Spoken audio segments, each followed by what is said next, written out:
ขอต้อนรับเข้าสู่ Wanna Be Love Come to kiss and lick my heart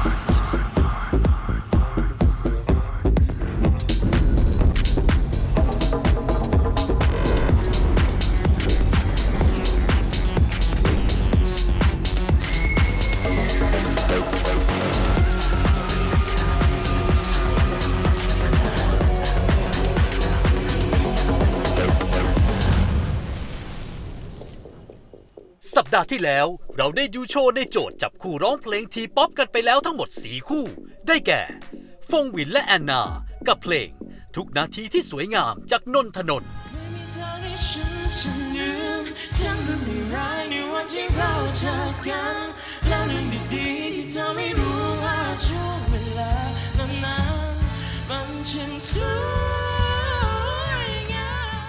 ลอตเต้และมันกับเพลงคนไม่คุยจากพ็อกซี่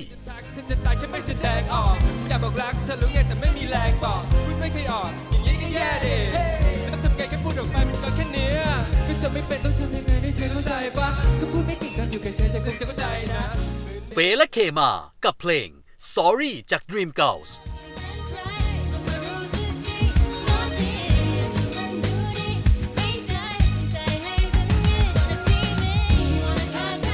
มาร์คและบอสกับเพลงไม่ตอบเลยนะจาก Last One แล้วเธอก็ไม่เห็นตอบเพียงแต่ว่าฉันนั้นไม่สำคัญหรอกทำอย่างนี้จะขอไม่ดีรู้เปล่าเป็นศิลปินมันไม่ได้ร้องเพลงอย่างเดียวในหนึ่งโชว์มันต้องใส่ความเป็นตัวเราเข้าไปความกังวลมักจะมีมาให้พี่ตลอดเวลามันก็เพี้ยนแหละแต่ว่าพัฒนาได้อะไรอย่างเงี้ยแต่ชุดคือมันไม่ได้ไปกับจอด้วยอะไรอย่างเงี้ย4 คนเข้ามาแล้ว4 คนเราต้องออกเราเข้ามาจะทำให้เพื่อนอึดอัดใจหรือเปล่าเข้ามาแบบนี้เพื่อนจะคิดยังไงกับเราในสัปดาห์นี้เรายังอยู่กันที่โจทย์จับคู่ร้องเพลงทีป๊อปครับซึ่งผู้เข้าแข่งขันจะได้มีส่วนร่วมในการคิดคอนเซปต์โชว์ของตัวเองด้วยไม่ว่าจะเป็นเสื้อผ้าหน้าผมหรือแม้กระทั่งดีไซน์ภาพรวมบนเวทีมาดูกันต่อได้เลยครับว่าผู้เข้าแข่งขันที่เหลือจะเตรียมอะไรมาให้เราได้ดูกันบ้างคู่ต่อไปขอเชิญน้องมัชและน้ำทองค่ะสวัสดีค่ะสวัสดีค่ะวันนี้น้องมัชแล้วก็นับทองมาในเพลงแอนละแนงจากแอลลี่ค่ะมัดค่ะนับทองค่ะเลิศเพราะน้องอยู่ธรรมศาสตร์อยู่มหาลัยเดียวกันหนูแล้วก็อยู่คณะข้างๆกันค่ะมาอยู่วารสารมาอยู่ศิลปกรรมแล้วก็อยู่ชมรมร้องเพลงเดียวกันอีกแอนละแนงค่ะก็เป็นโจทย์ทีป๊อปค่ะเอลี่แบล็คโคบาหนูชื่อนับทองนะคะนามสกุลหวานแก้วค่ะชื่อเล่นก็ชื่อนับทองชื่อเล่นกับชื่อจริงเลยค่ะตอนนี้อายุ21ค่ะเรียนอยู่ที่ธรรมศาสตร์คณะศิลปกรรมการละครค่ะอนุบาลหนูก็ไปเรียนร้องเพลงอะค่ะแบบอนุบาล2อนุบาล3อะไรเงี้ยคือหนูอยากทำอะไรคือคุณแม่แบบพาส่งเรียนหมดเลยอะไรเงี้ยพาไปประกวดพาไปแคสงานตั้งแต่เด็กอะค่ะยังไงสักอย่างหนึ่งอะไม่หนูเป็นศิลปินหรือว่าเป็นอะไรก็ได้อะหนูอยากให้ขาข้างหนึ่งหนูเข้ามาอยู่ในวงการแบบทางไหนก็ได้อะไรเงี้ยค่ะคือหนูชอบงานในวงการแบบทำเบื้องหลังก็ได้เบื้องหน้าก็ได้อะไรเงี้ยชอบอยู่กับคนในวงการอะไรเงี้ยค่ะก็เราติดตามแชร์หนูด้วยนะคะถึงแม้ว่าตอนนี้เสียงหนูจะเป็นเป็ดแต่ว่าเดี๋ยววันจริงหนูจะทำให้ดีแล้วก็เดี๋ยวจะได้เป็นดาราแน่นอนค่ะสวัสดีค่ะชื่อมนัสสิตาจารุศศรีชื่อเล่นชื่อมาร์ชตอนนี้อายุ24 ปีค่ะจบจากคณะวารสารศาสตร์และสื่อสารมวลชนมหาวิทยาลัยธรรมศาสตร์ภาคภาษาอังกฤษค่ะตอนนี้หนูจริงๆเขาใช้คำว่าฟรีแลนซ์แหละก็เป็นแบบนักแสดงอิสระแล้วก็เล่นละครเวทีบ้างเล่นแล้วก็เป็นอินฟลูเอนเซอร์ติ๊กต็อกเกอร์ทำไปเรื่อยค่ะคือหนูว่างี้นะหนูถือคติว่าอย่าให้การเรียนกระทบกิจกรรมเพราะว่าถ้าการเรียนชนกิจกรรมหนูเลือกกิจกรรมอยู่แล้วตั้งแต่อนุบาล1มั้งจนถึงทุกวันนี้ที่ทำละครเวทีมาทุกอย่างมัดมีจุดประสงค์เดียวทำ TikTok ทุกอย่างเพราะมัดอยากเดบิวต์เป็นศิลปินก็จะไม่ปล่อยผ่านแล้วก็จะไม่ให้ทุกๆคนรู้สึกผิดหวังที่เชียร์หนูแน่นอนเจอภาพรวมก่อนแล้วกันค่ะคือมูดแอนโทนที่พวกหนูเตรียมมาหนูนึกถึงแบบฟิลอเมริกันคาเฟ่ชื่อคอนเซปต์ก็คือแบบว่าสองสาวเสิร์ฟเต้นเหงาๆยั่วๆหลังปิดร้านอะไรอย่างเงี้ยค่ะแล้วก็อาจจะอัพคีย์ขึ้นนิดนึงอะค่ะหนูอยากให้มันมีพาร์ทที่โชว์เต้นนิดนึงถ้าลองพึมๆแบบเทมโปที่อยากจะร้องดูแล้วมัดทำมาด้วยแต่ตอนเนี้ยที่ทำมามัดรู้สึกว่าหนูกับน้องรู้สึกว่ามันเร็ว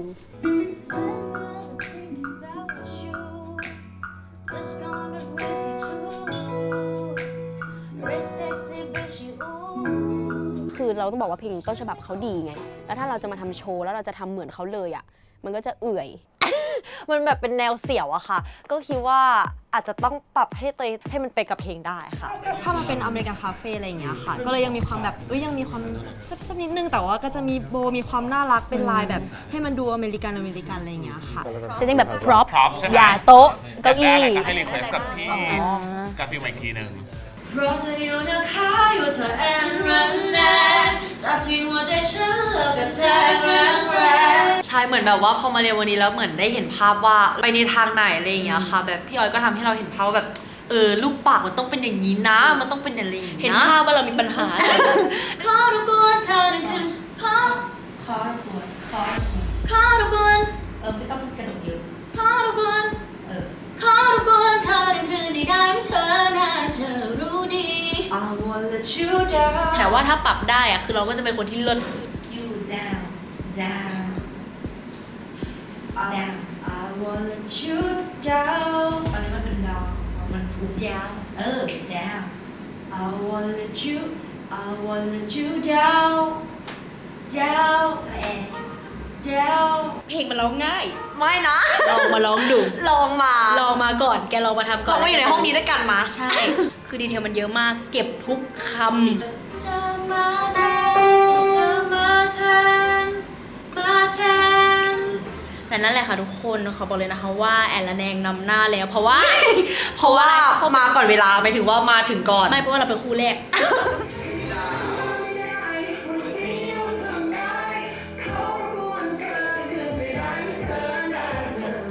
คือพี่มัดเขาแบบมาแนวเต้นมาแนวแบบ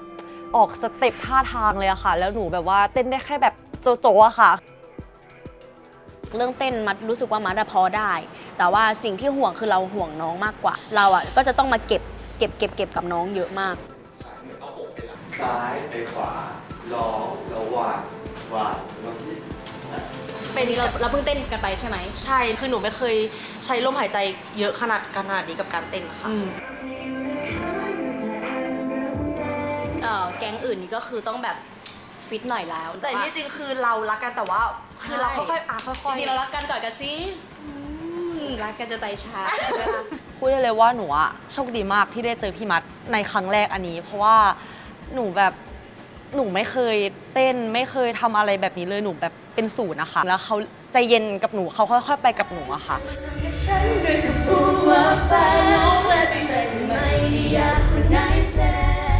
คือหนูรู้สึกว่าตอนแรกหนูกลัวว่า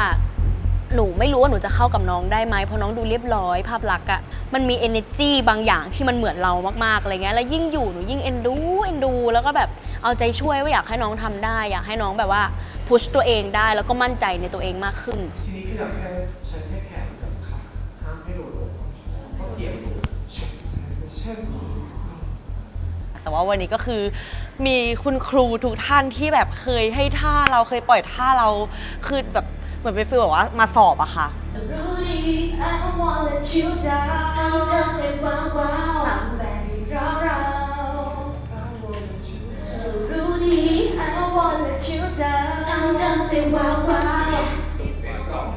การซ้อมวันนี้ใช่ไหมคะปัญหาแรกคืออินเอียร์เพราะว่า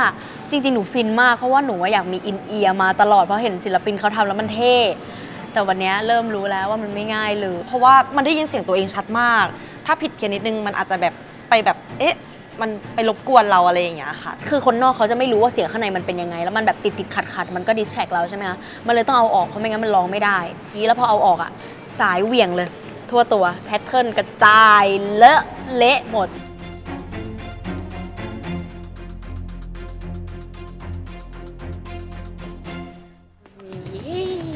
ก็วันนี้นะคะเป็นวัน run through ค่ะที่จะได้เต้นกับรองเท้านี่ครั้งแรกซึ่งถามว่าความรู้สึกตอนนี้เป็นยังไงบ้าง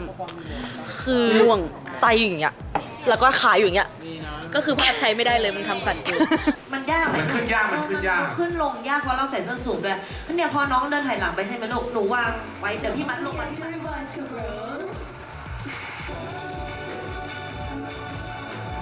เสียงตัวเองดังมากเลยอยากได้ดนตรีเพิ่มอีกนิดนึงตอนที่แบบเป็นท่าแบบ อกพุกอะไรอย่างเงี้ยปกติไม่ได้เพราะมันติดรองเท้าใช่ไหม ขาอยู่อย่างนี้จริงๆ แต่ที่หนึ่ง พูดจ แน่ ริ มันก็ต้องมีแผ่วบ้าง ตัวแม่มันก็แพ้ได้ปะ เดี๋ยวมันไป ก่อนจะ ขึ้น พังก็ต้องพังมาก่อน เดี๋ยวพรุ่งนี้คือมาอีกเลย ถูก อย่างนี้เลย เมื่อกี้เวทีพังแน่ พังจริง พังจริงเพราะ แต่พรุ่งนี้จะเป็นแบบเวทีปังแน่ค่ะ แต่คิดว่าเดี๋ยววันจริงทำได้แน่นอนอยู่แล้วคือเรารู้แล้วไง ซ้อม เรารู้ปัญหาแล้วไงปัญหามัน วันจริงคือวัน พรุ่งนี้ จริงๆ หนูคุยกับเตยอยู่แล้ว หนูพูดกับเตยอยู่แล้วว่าแบบมันไม่มีอะไรที่เราแบบว่าตั้งใจแล้วมันไม่ดีหรอก หนูก็พูดกับเตยว่าวันนี้เก่งมาก วันนี้เก่งมากทุกครั้งที่ซ้อมเสร็จอะไรอย่างเงี้ยค่ะทำทุกอย่างทำทุกครั้งที่ซ้อมให้เต็มที่แล้วทุกอย่างมันจะออกมาแบบเราจะไม่เสียใจกับมันเลยค่ะ คือหนูอะอย่างแรกหนูขอบคุณตัวเองก่อนแล้วกัน หนูจะไม่ลืมขอบคุณตัวเองเป็นคนแรกเพราะว่าคือมันนานมากอะพี่กว่าจะมาถึงตรงนี้ได้อะแล้วก็แบบมันยากมากอะมันเหนื่อยมาก มันไปถึงหลายจุดมากเลยที่แบบว่าจุดที่เรารู้สึกว่าเราทำทุกอย่างได้หมดเลย กับจุดที่เรารู้สึกว่าเราทำอะไรไม่ได้เลย รู้สึกว่าเราทำอะไรก็ไม่ดีเลย คือมันสวิงแบบไปเยอะมากระหว่างทางที่ทำมาอยู่ตรงนี้อะไรเงี้ยค่ะขอบคุณที่พาตัวเองทำทุกอย่างทำทุกทาง เพื่อที่จะให้ตัวเองอะยังมีชีวิตมีลมหายใจให้ได้ทำสิ่งที่รักต่อไปอะไรเงี้ยค่ะให้ได้ร้องเพลงต่อ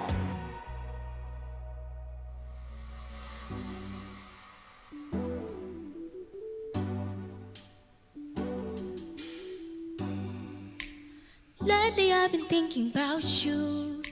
Just got a brand new shirt, see through. Real sexy bitchy, ooh. คนอย่างฉันไม่ควรจะอยู่คนเดียวก็รู้มันไม่ดีเท่าไรที่เธอก็มีเขาแล้วไง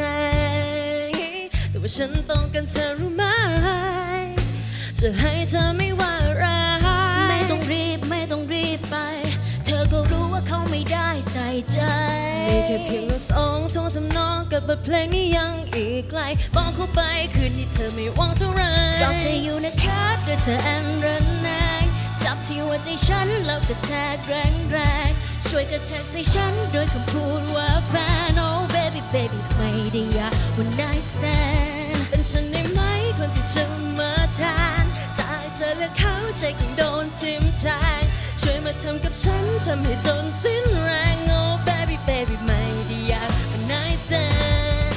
คืนนี้ฉันคงนอนไม่ได้ Wanna see you tonight ขอรบกวนเธอทั้งคืนได้ไหมเธอน่าเธอรู้ดี I wanna let you down ทำเธอ say wow wow เอาแบบให้เราแค่อยากจะให้เธอกอดฉันไว้ในยามที่ราตรีสัมผัสลูกไหล Oh baby ฉันคงจะไม่พลาดYou drive me crazy ฉันก็ไม่แปลกใจทำไมเธอรักเขามาขนาดนี้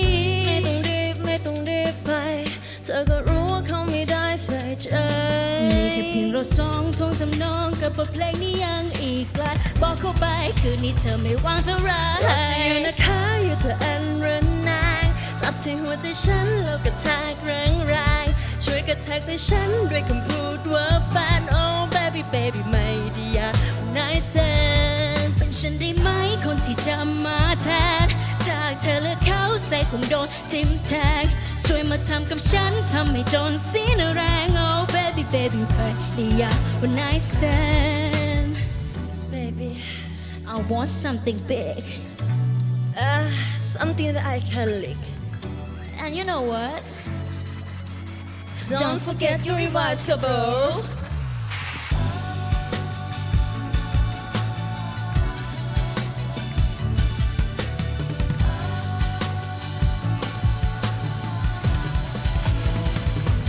เราจะอยู่นะคะอยู่เธอแอนระแนงจับที่หัวใจฉันแล้วกระแทกแรงๆช่วยกระแทกใส่ฉันด้วยคำพูดว่าแฟน Oh baby baby ไม่ได้อยากวัน night stand เป็นฉันได้ไหมคนที่จะมาแทนจากเธอเลือกเขาใจคงโดนทิ่มแทงช่วยมาทำกับฉันทำให้จนสิ้นแรง Oh baby baby ไม่ได้อยากวัน night stand ขอเสียงปรบมือให้กับมัชและนับทองค่ะ คือโชว์โดยรวมคือพี่ชอบมากอะไรอย่างเงี้ยโดยเฉพาะอินเนอร์ของมัดอะไรอย่างเงี้ยชอบมาตลอดเลยเพราะว่ามัดเป็นคนแบบเวลาทำโชว์ทำอะไรอย่างเงี้ยจะอยู่ในอินเนอร์ของตัวเองเงี้ยนับทองก็ทำได้ดี แล้วพอเราคู่กันทำได้ดีมากแต่แบบว่าถ้าตอนไม้ถูพื้นนะพี่คิดว่าถ้าสมมติว่าเราซ้อมมาดีกว่านี้แล้วถ้ามันพร้อมมันจะสวยมาก ซึ่งคือถ้าไม่มีตั้งแต่แรกแล้วค่อยหยิบออกมาจะสวยกว่า เพราะตอนที่มันทิ้งอยู่ข้างหลังอ่ะมันวางอยู่มันทำให้เวทีเราดูไม่สวยด้วยอะไรเงี้ย จริงๆบนเวทีอ่ะมันมีจุดพลาดที่หนูไม่สามารถแบบคอนโทรลได้เยอะอยู่อะไรเงี้ยไม่ว่าจะเป็นแบบตอนที่พี่มัดใส่เอียร์แล้วเหมือนมันหลุดอะไรเงี้ยค่ะแล้วเหมือนเสียงในหูมันไม่ตรงกัน ก็พยายามมีแบบโฟกัสกับมันว่ามันถึงตรงนี้แล้วนะถึงตรงนี้แล้วนะมันตรงจังหวะไหมอะไรอย่างเงี้ย แล้วตกลงมาถูกพื้นนี่คืออะไรคะอยากให้เล่าสตอรี่ในเรื่อง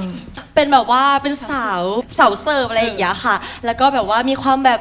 ปิดร้านแล้วนั้นเหนื่อย แต่ว่าพรุ่งนี้เดี๋ยวรอลูกค้าคนโปรดมาอีกรอบละกันอะไรอย่างเงี้ย วิชวลข้างหลังอ่ะไม่ได้ส่งให้เรื่องราวเราเนี่ยมันขึ้นมามันอาจจะต้องเป็นร้านเสิร์ฟอะไรอย่างเงี้ยมันจะได้ส่งเสริมกันพวกแบบจอพร็อพหรือเสื้อผ้าอะไรเงี้ยที่แบบว่าโอเคถ้าที่หลังเราทำการบ้านที่สามารถเล่าเรื่องให้เขาเข้าใจสิ่งที่เราอยากจะสื่อได้มากกว่านี้จะดีมากนับทองโดนมัดกบมากๆเลย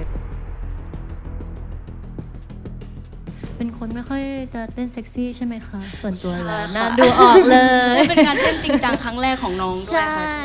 สติแบบตอนนั้นต้องมีสติอย่างเดียวอะค่ะโอเคสกิลมันต่างกันก็จริงด้วยประสบการณ์ด้วยอะไรแต่เรารู้สึกว่านับทองแบบมันเต็มที่ของมันมากจริงๆแล้วมันไม่เคยเต้นอะไรเงี้ยจะมีช่วงหลังๆที่เหนื่อยนิดนึงเนาะมันก็จะเริ่มเหมือนแรงตกแล้วก็ร้องไม่ทันอะไรอย่างเงี้ยค่ะแล้วก็ดูมีความกังวลนิดหน่อยจริงๆสำหรับผมนะมันค่อนข้างที่จะเปรี้ยวหวานลงตัวในจุดที่มันเป็นโชว์ที่เรามองแบบเข้าไปดูเฉยๆแล้วคืออยากจะบอกว่ามัชเก่งมากเพราะว่ามัชเอากล้องอยู่มากแล้วร้องสเตเบิลมาก as a live performer อ่ะในฐานะที่ร้องไปด้วยเต้นไปด้วยเหมือนกันนะเข้าใจโอ้โหมันเหนื่อยอยู่แล้วเราแบบจัดเต็มขนาดนั้นขอชื่นชมจริงๆแล้วในขณะเดียวกันซึ่งนับทองก็ทำสิ่งเดียวกับมัชอาจจะไม่ได้แรงเท่ากันนะแต่เขาก็ไม่ได้ทำให้เรารู้สึกว่าเหนื่อยทั้งที่นี่คือการเพอร์ฟอร์มครั้งแรกมัชครับนับทองครับก็เขาพูดไปหมดแล้วเนอะทีนี้ก็เห็นด้วยครับชอบมากแล้วก็รู้สึกว่าชอบที่แบบว่ามีที่มาที่ไปของโชว์ด้วยสตอรี่ของโชว์ที่น้องคิดกันมานะก็อยากถามว่าร้านอยู่ไหนครับเดี๋ยวไว้แวะเวียนไปอุดหนุนนะครับเปิดเพื่อพี่โบเต้เลยพูดไงอะพูดก่อนคือพวกหนูแบบตั้งใจซ้อมกันมากๆอะค่ะดีใจที่กรรมการเห็นความเป็นแบบทีมเวิร์คของเราอะไรเงี้ยค่ะเพราะหนูกับนับทองไม่ได้รู้จักกันมาก่อนแล้วแบบมาเจอกันครั้งแรกอะไรเงี้ยแล้วน้องเองก็แบบมีคอดิชั่นเยอะคือยังเรียนอยู่ธรรมศาสตร์รังสิตแต่แบบน้องก็มาทุกวันที่เดอะสตรีทรัชดาของเราคือที่หนูคุยกับน้องนะหนูรู้สึกว่าสิ่งที่หนูห่วงหนูไม่ได้ห่วงท่าเพราะหนูรู้ว่าแบบพอถึงเพอร์ฟอร์แมนซ์ถ้ามันเกิดอะไรขึ้นถ้าเราซ้อมมาเยอะพอเดี๋ยวมันก็คงจะไปได้แต่หนูห่วงว่าแบบหนูอยากให้หนูกับน้องมาดูโชว์ครั้งนี้แล้วรู้สึกว่าแฮปปี้แบบชอบที่สุดแล้วในวันนี้จะไม่เสียใจเลยถ้าเดินลงเวทีไปแล้วแบบพวกเราเต็มที่กับมันแล้วอะค่ะขอบคุณค่ะเก่งมากๆค่ะขอบคุณน้องมัชและนับทองค่ะขอบคุณค่ะคู่ต่อไปขอเชิญน้องพรีมและน้องเดลค่ะน้องพรีมและน้องเดลวันนี้มาในเพลง Back Tie ของเจฟซาเตอร์ค่ะยากจังวะ อย่างนี้เลยนะแล้วหนูถนัดเพลงสากลแบบร้องภาษาอังกฤษแต่ว่าพี่พิมเขายังไม่ถนัดขนาดนั้นเดลก็น่าจะพาเราไปได้อยู่นะฮะ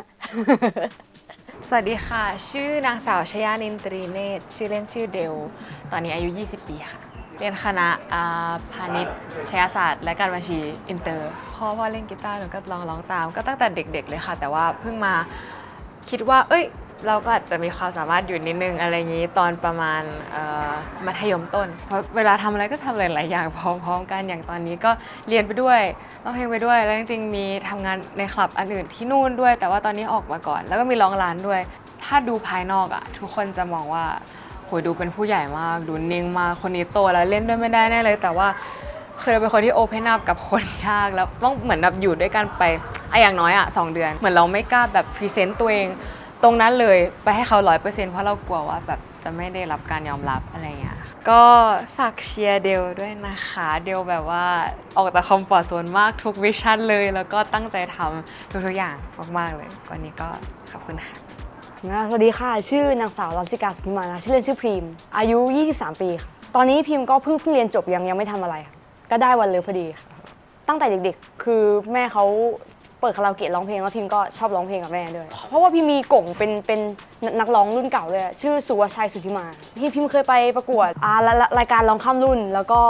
แต่ว่าพิมเทปไม่ได้ออกนะคะแล้วก็ไป The Voice ปี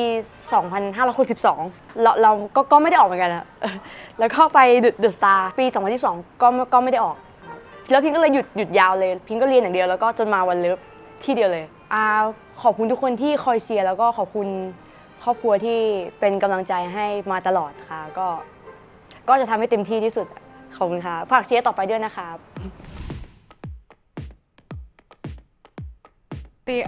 เดลอยากทำเดลกับพิมคือว่าไอตัวของเจฟมันหนักไปหน่อยจะทำเป็นแนวออกแจ๊ส crime ฟิลเหมือนWednesday อะไรแนวๆนี้อยากได้คล้ายๆเพลง I Put a Spell on You แนวๆเนี่ย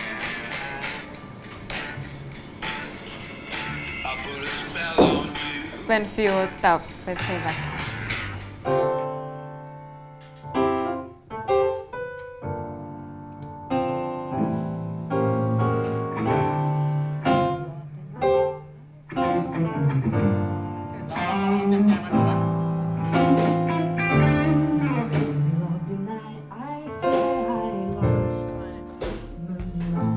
แอบยากนิดนึงอ่ะมันต้องดึงจุดเด่นของคนนี้ของพี่พิมมาด้วยแล้วก็จุดเด่นของหนูมาด้วยให้มันเข้ากันก็คิดว่าเป็นโจทย์ที่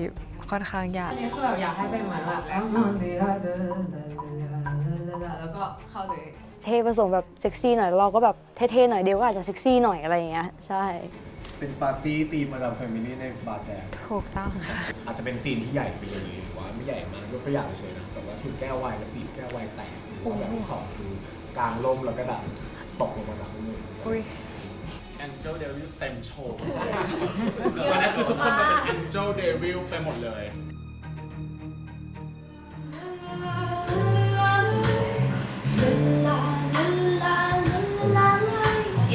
มันไม่ใช่ลาลามันคือลันคุยกันเรียบร้อยแล้วครบชั่วโมงแล้ววันนี้ก็แก้อะไรเยอะปะก็เยอะมากคือเหนื่อยคือยมมันมีความยุ่งยากเพิ่มคือมันจำเนื้อเดิมไปหมดแล้วแต่ว่ามันต้องจำเนื้อเพิ่มก็มีเรื่องการออกเสียงอะไรแบบนี้เรื่องการร้องให้มันเป็นแจ๊สมากขึ้นอะไรตอนแรกคือแบบพูดโดนช่วยตรงนี้คือสอนเรื่องวิธีพูดภาษาอังกฤษเวลาร้องเพลงให้ชัดด้วยอะไรเงี้ยเดี๋ยวแบบเขียนคาราโอเกะแล้วก็นั่งจับทีละคำว่าตรงนี้ร้องจังหวะให้ตรงยังไงแล้วก็เลือกอินเนอร์ด้วยว่าตรงไหนอะค่ะต้องมีอารมณ์ยังไงขอแบบ just like your blood was I mean my one time you were satisfied she been the last fight the light you black light พิมเห็นน้องเขาพอเวลาซ้อมน้องเขาก็จะแบบพี่พิมจะแบบจะด็อกกิ้งตรงไหมหรือว่าจะท่อนจะลืมไหมอะไรอย่างเงี้ยใช่เดลรู้สึกว่าเดลกังวลกับพี่พิมตรงๆกังวลพี่พิมเดลกังวลพี่พิมว่าพี่พิมตรงนี้ต้องเดินมาตรงนี้อะไรเงี้ยพี่พิมตรงนี้ต้องยกแขนขึ้นพี่พิมตรงนี้ต้องร้องอย่างนี้นะจำได้ไหมอะไรอย่างงี้เดลกังวลมากแล้วมันเหมือนเขาน่าจะรู้สึกถึงความกังวลเขาก็ตั้งใจมากใช่น้องเขาก็จะนำเราเพราะว่าพิมบอกน้องตั้งแต่แรกว่าอุ้ยพี่แบบไม่ค่อยรู้แนวแจ๊สเลยนะอะไรอย่างนี้คือน้องมีอะไรก็สามารถพูดกับพี่ได้หรือสอนพี่ได้เลยบางทีเราลืมที่จะว่าเราจะไปอยู่ตรงไหนอะไรอย่างเงี้ยแต่ว่าจำ blocking ได้แต่ว่าอาจจะยังอยู่ไม่ค่อยตรงที่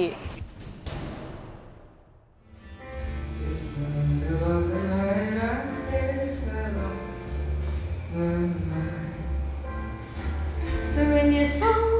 Mix the part of my soul ตอนนี้มันเปลี่ยนบล็อกกิ้งโดยที่รู้ว่ามันเป็นบล็อกกิ้งเพราะว่าคนหนึ่งก็ห่วงว่าอีกคนหนึ่งจะเดินไปตรงนี้ไหมอีกคนหนึ่งก็หาอยู่ว่าตรงนี้ตรงหรือยังจัดวางถ้าสมมติว่าหนูไม่สามารถทำให้มันสมูทและโฟล์ได้เดลเครียดเรื่องตัวเองเรื่องนิสัยใช่เพราะว่าตอนที่เรียนกับคุณครูของทางค่ายอะค่ะเขาก็เหมือนเราว่าเดลเหมือนเป็นคนที่ดีว่าเหมือน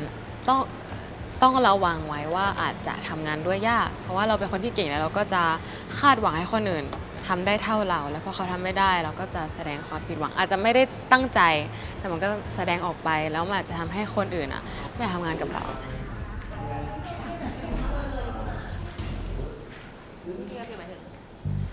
รู้สึก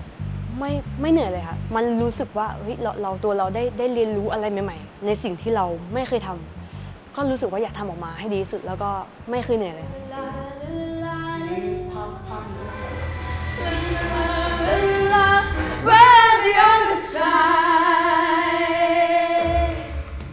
สวัสดีค่ะทุกคนตอนนี้เรากำลังจะไปดูเวทีกันไปซ้อม ตื่นเต้นมากๆเลยอะ ตื่นเต้นมากและอย่างคือเราป่วย มีน้ำมูกด้วยเป็นเป็ดเลยเสียง ได้ข่าวพี่พิมพ์ก็ไปฉีดยา ใช่ต้องตูดเลย ฉีดกันโอ้ย มันจะมีท่อนเงียบปุ๊บแล้วก็ปุ้งลาแล้วก็ปิดลมให้มันกลาง แต่ว่าถ้าเดียวรบกวนวางลงเป็นแบบตั้งไว้ตรงขอบ ได้ป่ะพี่พร้อมขึ้นไปลูก โล่งมาเวทีจริง โล่งอะ ไม่หนูไม่โล่ง จริงเหรอ หรือว่าแบบมันมีหลายแฟกเตอร์ให้กังวลลมก่อนหนักโตเห็นไหม แล้วก็ร้องอีก แล้วก็ร้องใครเนี้ยก็ไม่ชินเพราะว่า มีน้อง มันมีน้อง ตอนแรกก็กังวลนิดนึงแต่ตอนนี้ก็โล่งนิดนึงใช่ค่ะดีขึ้นไหม อยากพูดว่าใจเย็นๆแต่จริงๆถ้าบอกตัวเองนะอยากบอกตัวเองว่าใจเย็นๆก่อนมันไม่ต้องแบบได้เลยตอนเนี้ยมันไม่ต้องขนาดนั้นแล้วก็อยากบอกว่าจริงๆที่เธอทำมามันก็ผ่านมาได้เยอะแล้วก็เป็นพยายามออกมาเยอะแล้วเพราะฉะนั้นก็เลิกกับกดดันตัวเองได้แล้วอะไรอย่างนี้ใช่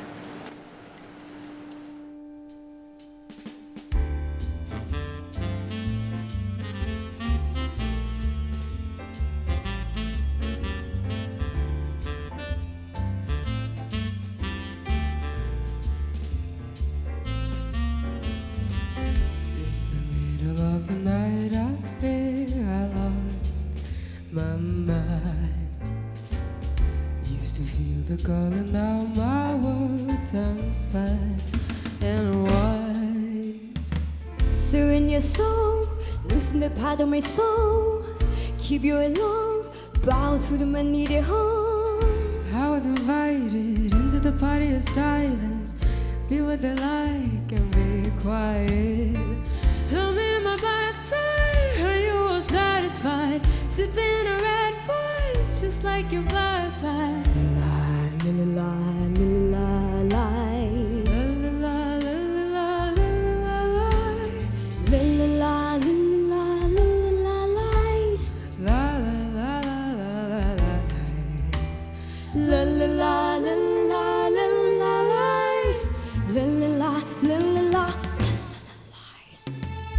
Now I'm in the wedding of my tears and my despair. Soon I'll be at the funeral of all the things I care. Say yes or no, say or do you know? I'm getting cold, can't find a way back to my home. I was invited into the party of silence. Be what they like and be quiet. I'm in my black tie, are you satisfied? Shipping the last white, the light black light. I'm in my black tie. The world is colored by into the black light. Into the black, I'm on the other. La la la la lies. La la la la la la lies. I'm in my black tie. Are you all satisfied? Shipping the last white, just like your black light. I'm in my black tie. The world is colored by into the black light. I'm on the other. La la la la la la la. La la la la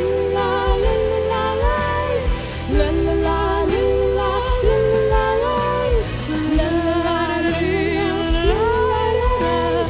La la la la la lies. La la la la la la lies. La la la la la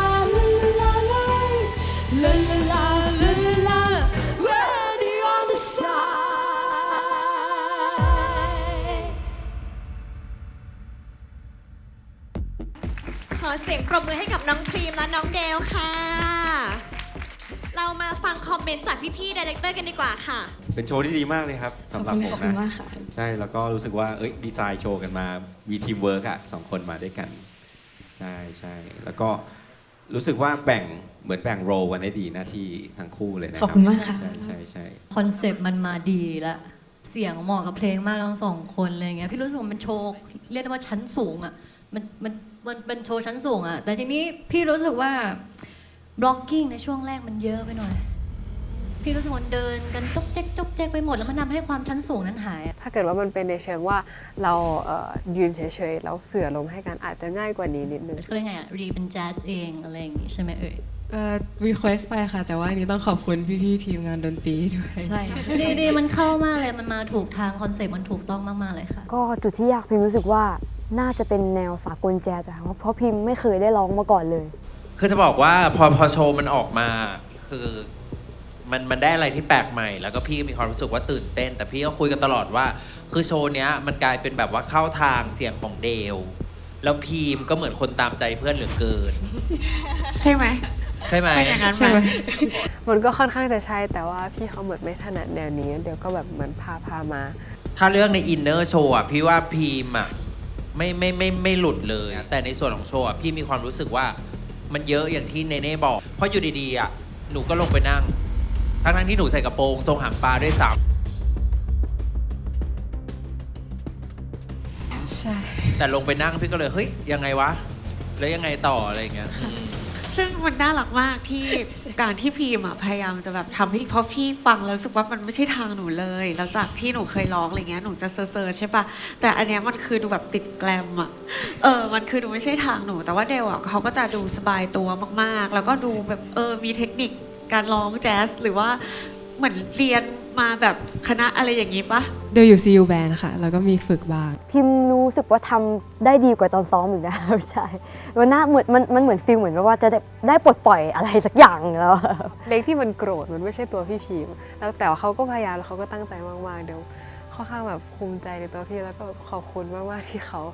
อุตส่าห์ไอ้นี้ให้เดลโชว์ถ้าดูจากภาพอะไรเงี้ยมันก็กลมกลืนค่ะขอบคุณพี่ๆไดเรคเตอร์นะคะน้องพรีมน้องเดลมีอะไรอยากจะพูดกับพี่ๆไหมคะรู้สึกตื่นเต้นมากๆก็ทำเต็มที่ที่สุดแล้วก็ได้ลองอะไรใหม่ๆในเพลงแบ็คชายด้วยพี่พีมเป็นคนที่แบบตั้งใจมากคือเดี๋ยวเข้าใจเลยว่ามันแบบออกจากคอมฟอร์ทโซนของพี่เขามากๆแต่จะบอกว่าน้องเขาช่วยพิมหลายๆอย่างเหมือนกันเลยนะก็คือสอนให้พิมลองเพิ่มนู่นเพิ่มนี่อะไรเงี้ยเพราะพิมไม่เคยมีความรู้ทางด้านการร้องแจ๊สหรือสากลอะไรแบบนี้เลยขอบคุณที่ช่วยดูโชว์ของเราแล้วก็ขอบคุณสำหรับคอมเมนต์ด้วยค่ะขอบคุณมากค่ะน่ารักมากๆค่ะคู่ต่อไปขอเชิญนลินและเบสค่ะนรินและเบสวันนี้มาในเพลงเสนอตัวจากพีพีกริดค่ะนรินเบสค่ะเพลงเสนอตัวพีพีนะคะเฮ้ยอย่างก็ดีสิเพราะว่าเพิ่งคุยกันมาเมื่อเช้าอะไรเงี้ยเพิ่งเจอกันกำลังแบบ make friend กันเลยค่ะกับเพลงนี้หนูรู้สึกว่าโอเคค่ะแต่ว่าต้องไปคิดหนักในเรื่องของ performance ภาพรวมต่างๆโคโรกราฟอะค่ะว่าจะทำยังไงให้คนดูว้าวค่ะสวัสดีค่ะเบสค่ะภัทรวดีบุญชูเชษค่ะตอนนี้ก็อายุ22 ปีค่ะก็เพิ่งเรียนจบป.ตรีค่ะใช่ก็ยังไม่ได้ทำอะไรเลยหนูชอบร้องเพลงตั้งแต่ยังเด็กๆเลยค่ะร้องกับคุณยายคุณตาเมื่อก่อนหนูก็ยังแบบเป็นเด็กผู้ชายชอบในเรื่องของการแบบอยู่กับเด็กผู้หญิงมากแล้วก็เหมือนแบบคุณยายก็คอยสังเกตแหละแต่ที่บ้านไม่มีใครยอมรับหนูเลยด้วยพื้นฐานสังคมครอบครัวเป็นแบบนั้นมาก่อนก็จะมีแต่คุณยายที่แบบแอบซื้อตุ๊กตาบาร์บี้มาให้อะไรเงี้ยในวันเกิดหรือจะแบบจะกระซิบบอกเราว่าอยากทำอะไรก็ทำนะยายอยู่ข้างๆเสมออะไรเงี้ยอยากเป็นตัวเองก็เป็นได้เลยจนที่บ้านอะรู้สึกว่าเปิดใจหน่อยเปิดใจให้เด็กคนนี้หน่อยอะไรเงี้ยค่ะก็เลยทำให้หนูแบบเริ่มการแสดงออกมากขึ้นเริ่มเป็นตัวเองมากขึ้นก็จะมีแต่คุณยายที่แบบทุกอย่างก็คือเขาซัพพอร์ตเราหมดเลยใช่ค่ะฝากด้วยนะคะเบสภัทรวดีค่ะ สวัสดีค่ะ นรินทร์นายณฐานิสาชัยปรีชาค่ะ ขณะนี้อายุ 16 ปีค่ะ กำลังศึกษาอยู่ชั้นมัธยมศึกษาปีที่ 5 โรงเรียนราชสีมาวิทยาลัยค่ะ อยู่ที่โคราชค่ะ เป็นโรงเรียนชายล้วน เคยประกวดนางงามค่ะ แล้วก็ได้ตำแหน่งรอง1 Miss Teen Trans Thailand 2023 ล่าสุดก็คือ Miss Teen Empat นครราชสีมา 2024 ค่ะ หนูชอบร้องเพลงตั้งแต่แบบเด็กๆเลยค่ะ ตั้งแต่อนุบาลหนูชอบแม่พึ่งพุ่มพวงมาก หนูชอบมากจนแบบพ่อกับแม่หนูแล้วก็ครอบครัวหนูพาหนูไปถึงที่สุพรรณเลยค่ะ ไปไหว้แม่พึ่งอะไรแบบนี้ หนูก็เริ่มมารู้สึกว่าความฝันหนูมันใกล้จะเป็นจริงก็ตอนที่พี่มิกบอกว่าจะเปิดค่ายเพลงแบบนี้ค่ะ หนูก็รู้สึกว่าเราก็ต้องมาที่นี่แล้วแบบว่ามาลองใช้ความสามารถตัวเองดูหนูตั้งใจมากๆค่ะ แล้วก็หนูก็รู้สึกว่าครั้งนี้หนูไม่ได้กลัวอะไรเลยหนูทำเต็มที่ทุกรอบจริงๆค่ะหันหน้าปึ้งสวัสดีค่ะพี่สวัสดีค่ะสวัสดีค่ะ สวัสดีครับ ท่อนเพลงเสนอตัวค่ะมันจะมีท่อนหนึ่งที่ร้องว่าเธอจะมีใครในใจไม่รู้ใช่หนูอยากได้ท่อนนั้นอะเปิดมาเป็นท่อนเปิดน้องนลินบอกว่าอยากให้มันเป็น R&B ขึ้นมานิดนึง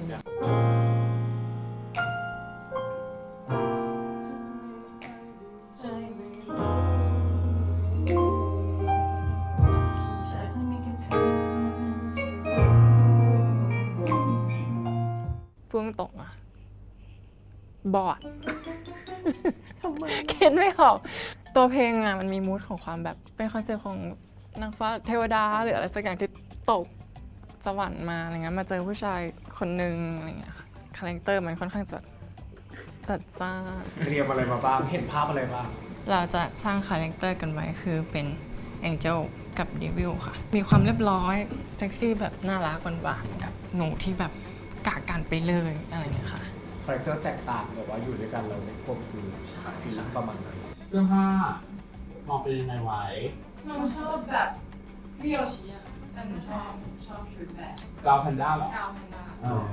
โอเคค่ะเพราะว่าเพลงมันเป็นแบบฟิลสไตล์ยั่วมีจริตแบบนี้ค่ะซึ่งหนูชอบ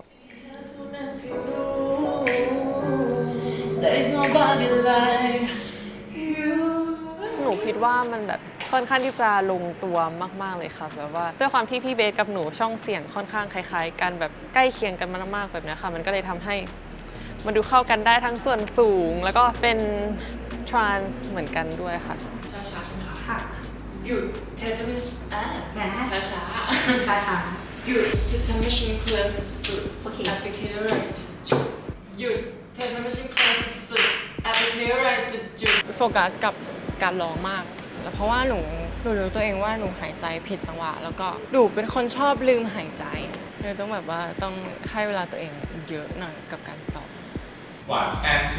3 4 and 5 and 6 and 7 8 ตอนนี้เรามาเต้นแล้วอยู่ในห้องเต้นแล้วตอนนี้เราทำอย่างนี้ทำไมนะ ไม่เข้าใจเหมือนกัน ครายอันนี้ก็จะขนาด90 ชอบไหม ชอบมากค่ะทุกคนคือมันเป็นท่าที่มันค่อนข้างที่จะยั่วค่อนข้างที่จะลงตัวมากธีมเพลงที่เราวางไว้กับคาแรคเตอร์ของเราเรื่องมูดแอนโทนโคโรกราฟครูโคโรกราฟให้เนี่ยเขาก็ค่อนข้างที่จะเข้าใจบอดี้ของเรามากๆเลยก็เลยทำให้ท่าที่ออกมาสุดยอดมาก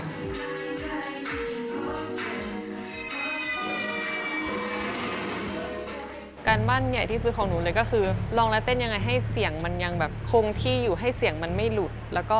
ให้มันยังดูมีพลังอยู่อะค่ะเพราะว่าปกติพอมันทั้งร้องทั้งเต้นพร้อมกันมันก็ทำให้เราแบบเหนื่อยมากแล้วก็มันจะหายใจไม่ทันในฟิลนั้นก็ต้องฝึกหายใจเรื่องเพอร์ฟอร์มค่ะการเต้นเลยใช่มันผนวกกับการร้องด้วยหนูไม่เคยเต้นไปร้องไปก็เลยทำให้รู้สึกว่าอ๋อยากมากเลย เป็นไงบ้างรู้สึกไงบ้างเหนื่อยได้จะมีขายอีกแล้วเป็นอยู่เหมือนที่เราเจอกันล่าสุดมันไม่มีแรงทางลองและเต้นเลย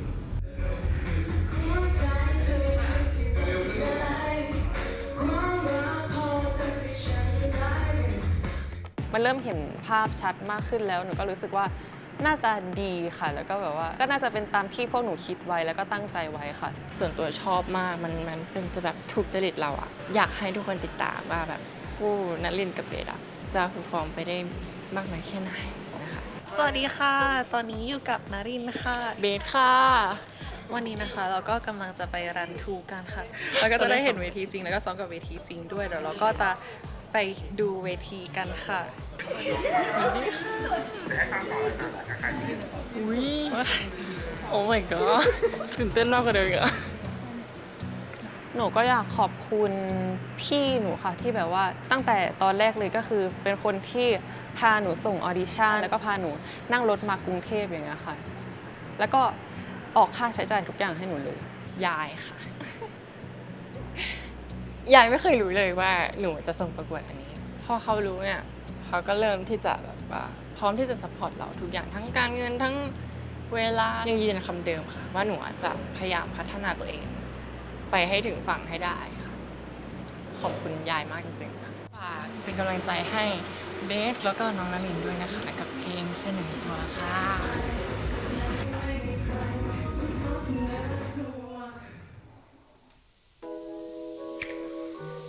เธอจะมีใครในใจไม่รู้แต่ฉันกับเธอเท่านั้นที่รู้ There's nobody like you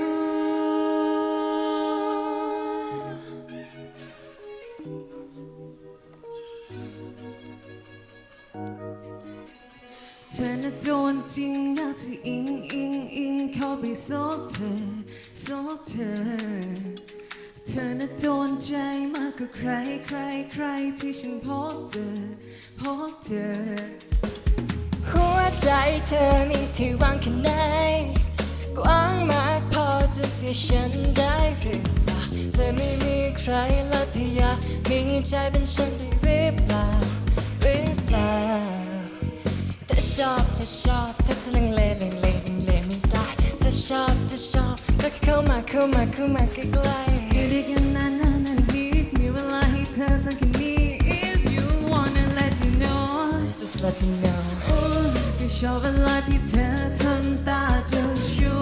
มันปลุกอารมณ์ข้างในยังไงไม่รู้ Oh baby you so fine I wanna make you mine เธอยังไม่มีใครฉันขอเสนอตัวหยุดเธอทำให้ฉันคลำสุดๆอาจไปคิดอะไรจะเจ็บไม่สะดุดฉันว่าเป็นเรื่องสนุกถ้าเธอไม่พูดว่าหยุดอยากให้เธอดูแลฉันก่อนชอบแบบไหนแล้วฉันจะบอกคิดว่าเธอน่ะดูกันออกว่าจริงใจไม่ใช่แค่หยอกที่ชอบที่จะลังเลไม่ได้ที่ชอบก็เข้ามาใกล้ๆอยู่ด้วยกันนานอีกนิดมีเวลาให้เธอทั้งคืนนี้ If you wanna let me know just let me know ชอบเวลาที่เธอทำตาเจ้าชู้มันปลุกอารมณ์ข้างในยังไงไม่รู้ Oh baby you're so fine I wanna make you mine ถ้าเธอยังไม่มีใครฉันขอเสนอตัว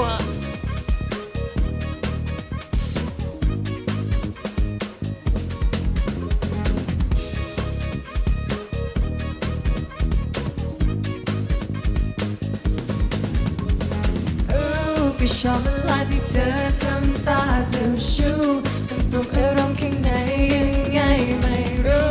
Oh baby you so fine I wanna make you mine ถ้าเธอยังไม่มีใครฉันขอเสนอตัว สวัสดีค่ะ สวัสดีค่ะ แซ่บไม่แพ้ต้นฉบับเลยนะคะเรามาฟังคอมเมนต์จากพี่ๆดีเรคเตอร์กันดีกว่าค่ะ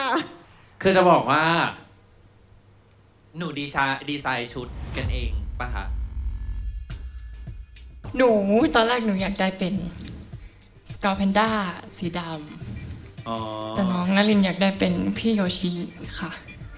ก็ไม่ได้มาด้วยกันอยู่ดีค่ะเกาเพนด้ากับโยชิ ก็คือพี่มินหนูต้องบอกธีมก่อนคือหนูอยากให้ธีมของหนูสองคนเป็นแองเจิลกับเดวิลหนูก็เลยแยกสีกันค่ะพอชุดออกมาก็เลยกลายเป็นพี่ที่เขียว ชุดเหมือนไม่ได้มาด้วยกันอย่างเงี้ยด้วยความที่ชุดหนูนะมันเป็นสีมืดแล้วแบ็คกราวด์มันก็ค่อนข้างเข้มทำให้หนูดรอปลงมา เพลงมันอะมันดูปกติอะด้วยความออริจินอลมันจะดูแบบอ่อนๆเนาะอะไรเงี้ยแต่หนูสองคนดุมากเสียงอะแบบเหมือนประชดประชันว่าแบบชอบนะเวลาที่ทำตาเจ้าชู้อะไรเงี้ยแต่เดี๋ยวเจอแน่อะไรเงี้ยโดยรวมพี่ว่าก็เป็นโชว์ออกมาที่โอเคกว่าที่พี่คิดว่าหนูสองคนจะทำได้ด้วยซ้ำอะไรเงี้ยเพราะแบบหลายๆรอบที่ผ่านมาอะไรเงี้ยก็ดูน้องแบบเหนื่อยได้ชอบนะคะหมายถึงว่าการร้องวิธีร้องการแสดงออกมาอะไรอย่างเงี้ยอย่างที่บอกน่าจะเป็นเรื่องชุดที่ไม่ได้เข้ากับวิชวลข้างหลังเหมือนแบบแต่งตามสไตล์ตัวเองไปหน่อยแต่ว่ามันไม่ได้เข้ากับเพลงมันไม่ได้เหมือนเรื่องราวที่เราสื่อมันไม่ได้ไปกับชุดอะไรอย่างเงี้ยค่ะดูไปได้แต่คิดว่ามันทำได้ดีกว่านี้ใช่ถ้าคิดมาเยอะๆกว่านี้คอนเซปต์อะไรอย่างเงี้ยค่ะจริงๆหนูน้อยมากเรื่องนี้เพราะมันก็เป็นหนึ่งในภาพรวมของโชว์ด้วยใช่ไหมคะที่แบบทุกคนจะได้เห็นซึ่งจริงๆแล้วหนูก็แอบแบบรู้สึกว่าบีฟกับทีมชุดไปมันเป็นอีกแบบหนึ่งแต่ว่าที่พี่เขาเอามามันเป็นอีกแบบหนึ่งแต่สำหรับหนูคิดว่าพี่สไตลิสต์คงคิดว่ามันดีแล้วก็เลยเอามาให้เราหนูก็เลยไม่ได้ติอะไรเขาไปค่ะซึ่งมันก็ผิดที่หนูด้วยที่หนูไม่ได้แจ้งเขาอีกรอบหนึ่งค่ะก็เห็นด้วยกับพี่ๆนะคะแล้วคือรู้สึกว่าจริงๆชุดอะมันไม่ค่อยอยากเม้นชุดเยอะแต่มันมีผลเหมือนกันว่าแบบคือเพลงนี้มันเป็นเพลงของคนสวยเซ็กซี่ที่แบบว่าฉันเสนอตัวนะอะไรอย่างเงี้ยแต่ว่าเราไม่ถ้าเราทำเสียงเข้มปุ๊บมันจะดูเหมือนเราแบบบังคับนึกออกไหมมันดูไม่เสนอตัวมันดูแบบเฮ้ยอะไรอย่างเงี้ยแต่ตอนที่ดูรู้สึกว่าตื่นตาตื่นใจนะรู้สึกว่าน้องแบบตั้งใจโชว์แล้วแบบอินเนอร์เขาได้ movement นะสำหรับผมที่ดูก็ดูดูสนุกดีอะไรเงี้ยเต้นแบบมีการนัดเต้นพร้อมกันอะไรเงี้ยชอบรู้สึกว่าน่าจะซ้อมกันมาเยอะนะครับก็ถ้ามีโอกาสทำโชว์ก็อาจจะต้องดูบาลานซ์นี้ให้ดีให้มันเหมาะสมนะครับสำหรับหนูคิดว่ามันดีมากๆเลยเพราะว่าข้างในหนูก็แบบพยายามส่งตัวเองเรื่อยๆจากที่ซ้อมมาแทบตายอ่ะวันนี้มันก็ส่งผลแล้วว่าแบบมันคุ้มนะคะที่แบบว่าเราเหนื่อยเราพยายามซ้อมแบบเนี้ยค่ะวันนี้รู้สึกดีมากค่ะที่ได้ทำมันสนุกมากจะบอกว่าครั้งนี้มันเป็นครั้งแรกที่หนูได้ลองแล้วก็เต้นไปด้วยเพราะหนูรู้ว่าตัวหนูเป็นคนเสียงไม่ค่อยแข็งแรงค่ะเพราะว่าหนูก็เพิ่งมาร้องเพลงเหมือนกันแล้วก็ครั้งนี้หนูกับพี่เบสก็ตั้งใจคิดคอนเซปต์คิดทุกอย่างแล้วก็ตั้งใจกันซ้อมมากๆเลยค่ะสำหรับหนู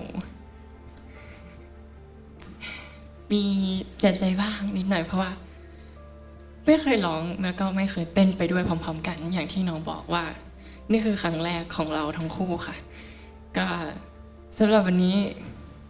หนูภูมิใจแล้วค่ะสนุกมากขอบคุณค่ะขอบคุณนลินแล้วก็เบสค่ะขอบคุณค่ะคู่ต่อไปขอเชิญเอิญองค์หญิงและโมนาค่ะ สวัสดีค่ะ สวัสดีค่ะ สวัสดีค่ะ สวัสดีค่ะ สวัสดีค่ะ เอิญองค์หญิงและโมนาวันนี้มาในเพลงเดจายูจากพิกซี่ค่ะ วงสุดท้ายนะคะจะไม่ได้เป็นคู่เนาะก็จะมาเป็นครีองค์หญิงค่ะ เอิญค่ะ โมนาค่ะ แล้วโมน่าจะแบบเต้นเก่งดูมีความเป็นผู้นำก็เลยคิดว่ามีลีดเดอร์แหละใช่หนูไม่เคยคุยกับพี่เอิญค่ะแต่ว่าเคยคุยกับองค์หญิงตื่นเต้นเพราะว่ารู้สึกว่าโกยเป็นภาระคนอื่นใช่เพราะเราก็แบบว่าไม่ค่อยได้เท่าไหร่แต่หนูก็จะพยายามทำให้เต็มที่ที่สุดในส่วนของหนูแหละใช่ค่ะสวัสดีค่ะชื่อนางสาวชัญพัฒน์ศรีราคำนะคะชื่อเล่นชื่อโมนาค่ะตอนนี้อายุ19 ปีค่ะเรียนที่มหาวิทยาลัยศิลปากรค่ะตอนนี้อยู่ปี2คณะวิทยาการจัดการสาขาธุรกิจและภาษาค่ะประกวดถ้าเริ่มแรกก็คือตอนอนุบาลค่ะเริ่มแล้วพอคุณครูมาปุ๊บเป็นเชียร์ลีดเดอร์เป็นแอโรบิกเป็นแบบแดนเซอร์ให้เพื่อนทำลูกทุ่งเต้นปูนาขาเกฮิตบ้างคะปูนาขาเกหนูเต้นหนูทำมาหมดเลยเราเคยเป็นศิลปินตอนอยู่วงแรกก็คือหนูเด็กมากค่ะพี่14ไม่รู้อะไรเลยไปแบบว่าอยากจะเป็นชื่อวงเอล่าอะไรอย่างเงี้ยค่ะทำมา4 คนก็ทำมาเรื่อยๆคือเป็นวงที่หนูรู้สึกว่าเราแบบว่า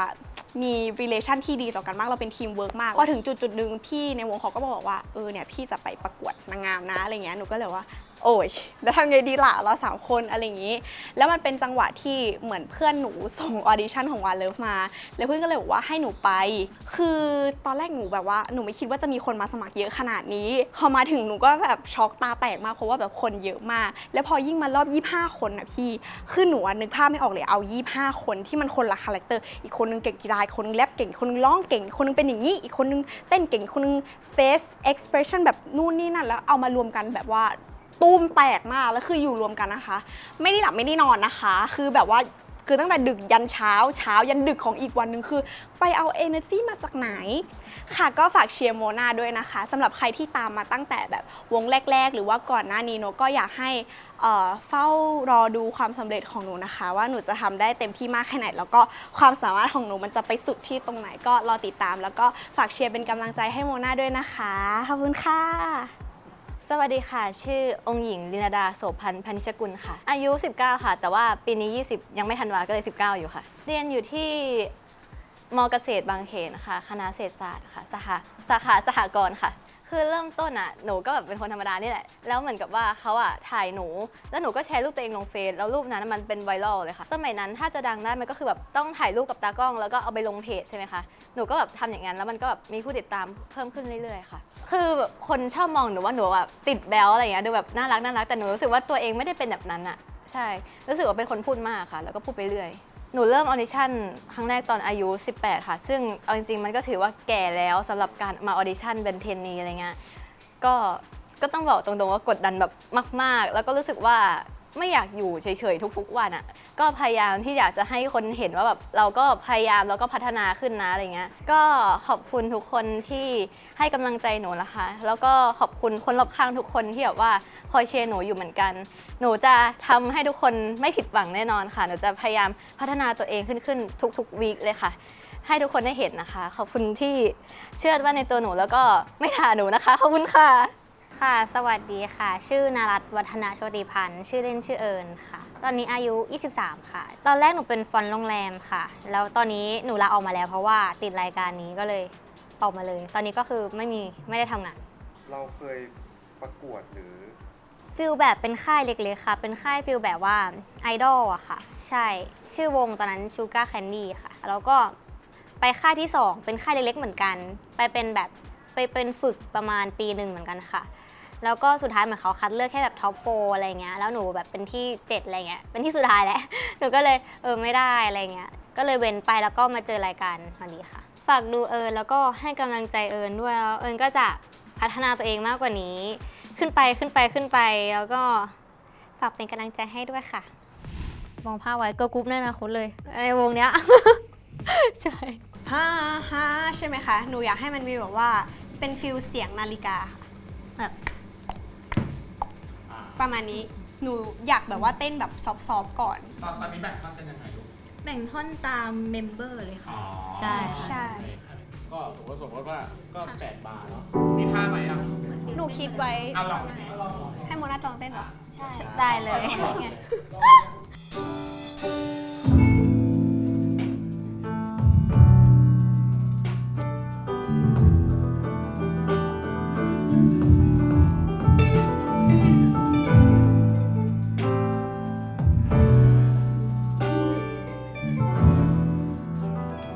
หนูแบบว่า หนูเครียดมากเพราะว่าเพลงเดจายูมันเป็นเพลงที่แบบว่าสำหรับส่วนตัวหนูคิดว่ามันเป็นเพลงที่เสียงมันสูงมากแล้วหนูก็คิดแล้วว่าแบบโห3 คนแล้วเรายังไม่ได้รู้จักเขาดีขนาดนั้นเลยใครคาแรคเตอร์เป็นยังไงหรือว่าเขาสามารถร้องเสียงสูงได้แค่ไหนจะแบ่งท่อนยังไงทำงานกันยังไงบ้างอะไรอย่างเงี้ยค่ะก็แบบมีงานแบบรันมาในหัวตลอดเวลาว่าทำไงดี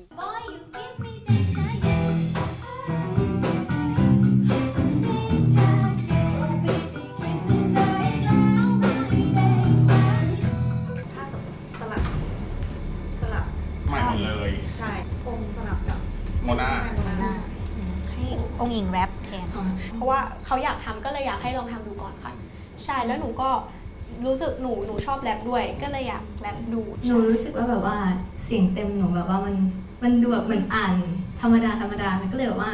คือเมื่อกี้แอบไปคุยกันมาแล้วค่ะก็คือใครมีไอเดียก็พูดมา พูดมาเดี๋ยวถ้าถูกต้องเดี๋ยวค่อยๆช่วยกันคิดดีกว่า จริงๆอ่ะในพาร์ทของคนที่เก่งแรปแต่ว่าไม่ได้มีโอกาสแรปในเพลงเนี้ยหางของประโยคมันสามารถดับได้ นอนคุยแชทกับเธอและสตาร์ทเที่ยงคืนยันตีสองทุกเช้าเลย แล้วก็แบบแล้วมันนึกออกอ่ะเขาจะเป็น ไม่มีตอนไหนไม่คิดถึงเธอ Oh baby คิดถึงเธออีกแล้ว Oh just wanna do this you deja vu Can I get a little bit Can I deja vu Oh baby คิดถึงเธออีกด้วย Oh boy you can Oh baby คิดถึงเธออีก Oh boy you give me deja vu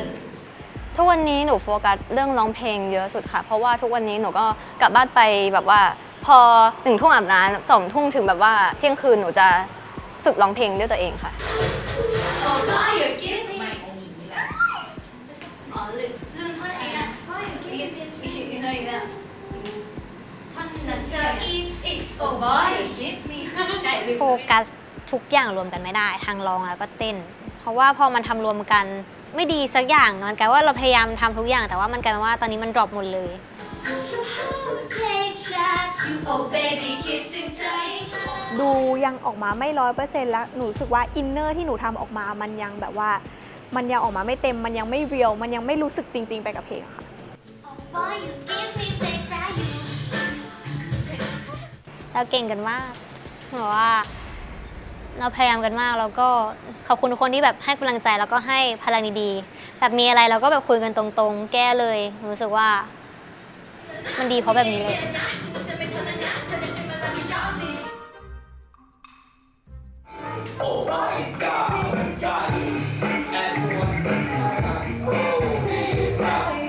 และในเดจายูนะคะที่เราทำการแบ่งท่อนกันใช่ถูกต้องอ่านออกไหมคะถ้าอ่านไม่ออกเท่าลายมือพี่เอิญเลยไม่ได้คุณบุ๊คถูกต้องจำท่ากดดันมากเลยกลัวไม่ทันด้วยแล้วก็แบบว่ากลัวโชว์จะออกมาได้ไม่ดีแต่ว่าพวกเราต้องกลับไปซ้อมแล้วก็ซ้อมให้มากกว่าเดิมมากๆๆๆๆถึงแม้จะมีเรียน ใช่ไหมพี่ฟิลโชว์นี้น่าจะเป็นโชว์ที่ดูเป็นเต้นเยอะที่สุดหรือเปล่าใช่สู้ๆนะ เต้นคือนี่จ้า ไม่ถึงมันเต้นที่เป็นฟอร์มกับภาพที่ชัด คิดถึงแค่ข้อพับกับก้นมีคนดึงข้อพับต้องตึงแอนโบสาโบแอนขาแอนขาแอนขาแอนขาแอนขาอาฮะโอ้เธอแล้วบอกคิดถึงเธอแอนลองตั้งดาว ไม่ใช่บางสกายไว้ในหัวเวลาไม่ว่ามองที่ไหน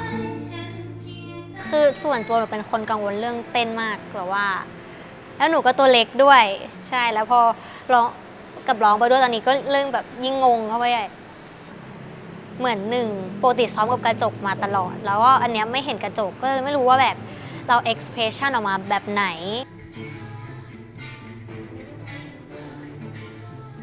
เป็นปัญหาใหญ่ของหนูเลยคือสำหรับตัวหนูค่ะหนูคิดว่าหนูโดดไปสำหรับทีมนี้ด้วยอะไรหลาย ๆ อย่างแบบว่ารูปลักษณ์ภายนอกด้วยคือหนูแบบสูงแล้วก็2เราเป็นคนเดียวที่ค่อนข้างมีพื้นฐานการร้องแล้วก็เต้นแล้วบางทีหนูก็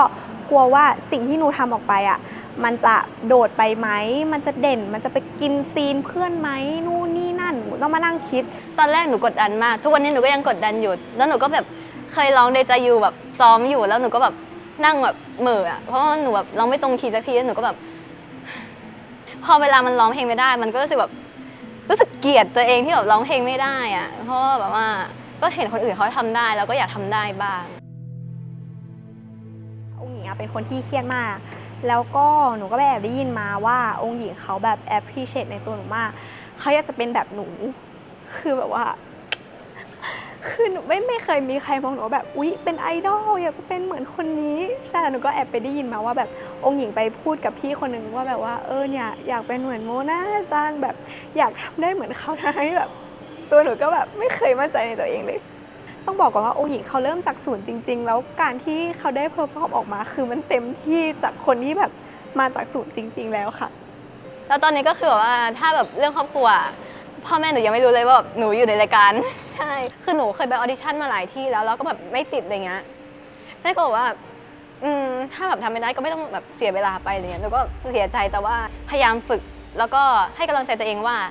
คือถ้าเราฝึกอย่างเงี้ยทุกๆวันอ่ะมันจะต้องดีขึ้นแน่ๆดีกว่าที่เราจะไม่ฝึกอะไรเลยหนูก็คิดว่าสักวันหนึ่งเราก็น่าจะเป็นคนที่เก่งได้เหมือนกันค่ะ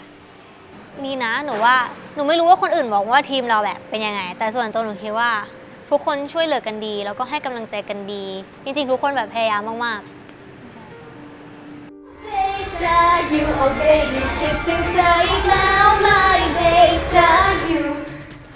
สวัสดีค่ะ พวกเราเพลงเดจายูค่ะกำลังเข้าไปรันทูนะคะแล้ววันนี้เป็นครั้งแรกที่เราได้ซ้อมกับพัดได้ซ้อมกับพัดนะคะเดี๋ยวมารอดูกันว่าจะเซะตุ้มหรือว่าจะดีโอ้เห็นเวทีหรือยังคุณนะใครไม่ฟงหมินบอกตัว LED อะไรอะฟงหมินนะคะถ้าใครมีได้โอกาสพูดฟงหมินนะคะหาร100หารล้านไปเลยเพราะฟงหมินไม่ชอบพูดเวอร์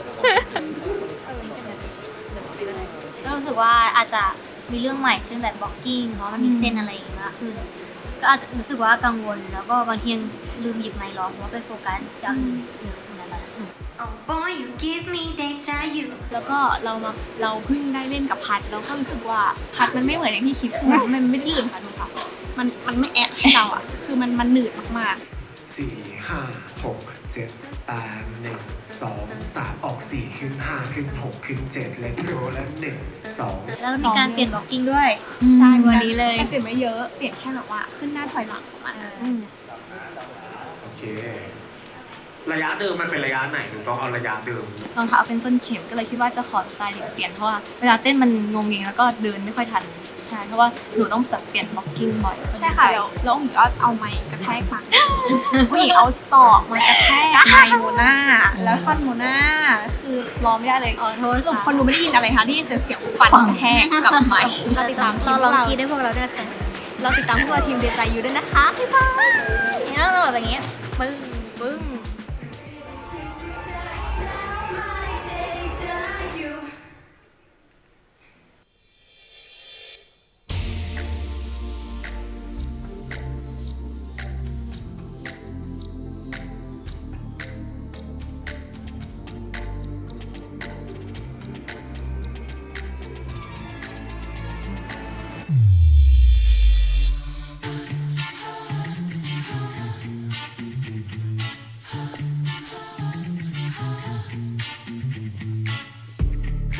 คุณว่าเพิ่งจะเธอไปไม่นานคุณว่าเพิ่งคิดถึงเมื่อกี้แหละแล้วทำไมยังเป็นเธออยู่เลยเป็นอะไรปะทำไมช่วงนี้หัวใจมันวุ่นวายนอนคุยแชทกับเธอและสตาร์ทเที่ยงคืนยันตี2ยังไปแชทกันต่อในฝันของฉันถึงเช้าเลยไม่ว่า morning evening until midnight ก็ยังอยากเจอมันไม่ใช่แล้วนะมันยังไงแล้วนะฉันก็จะไม่ทนแล้วนะเธอต้องช่วยมารับผิดชอบทีเธอก็กวนใจของฉันเสมอไม่ให้พาไกล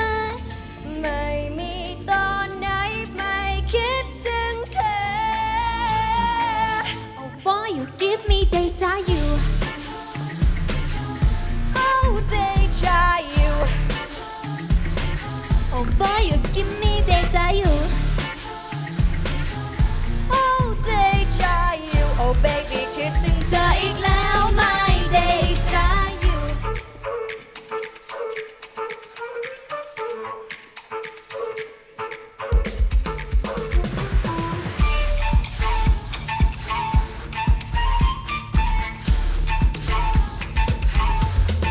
เหมือนฉันโดนสะกด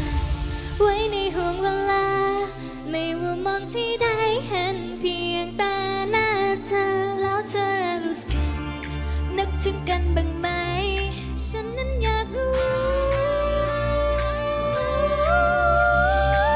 Oh boy you give me deja vu Oh deja vu Oh boy you give me deja vu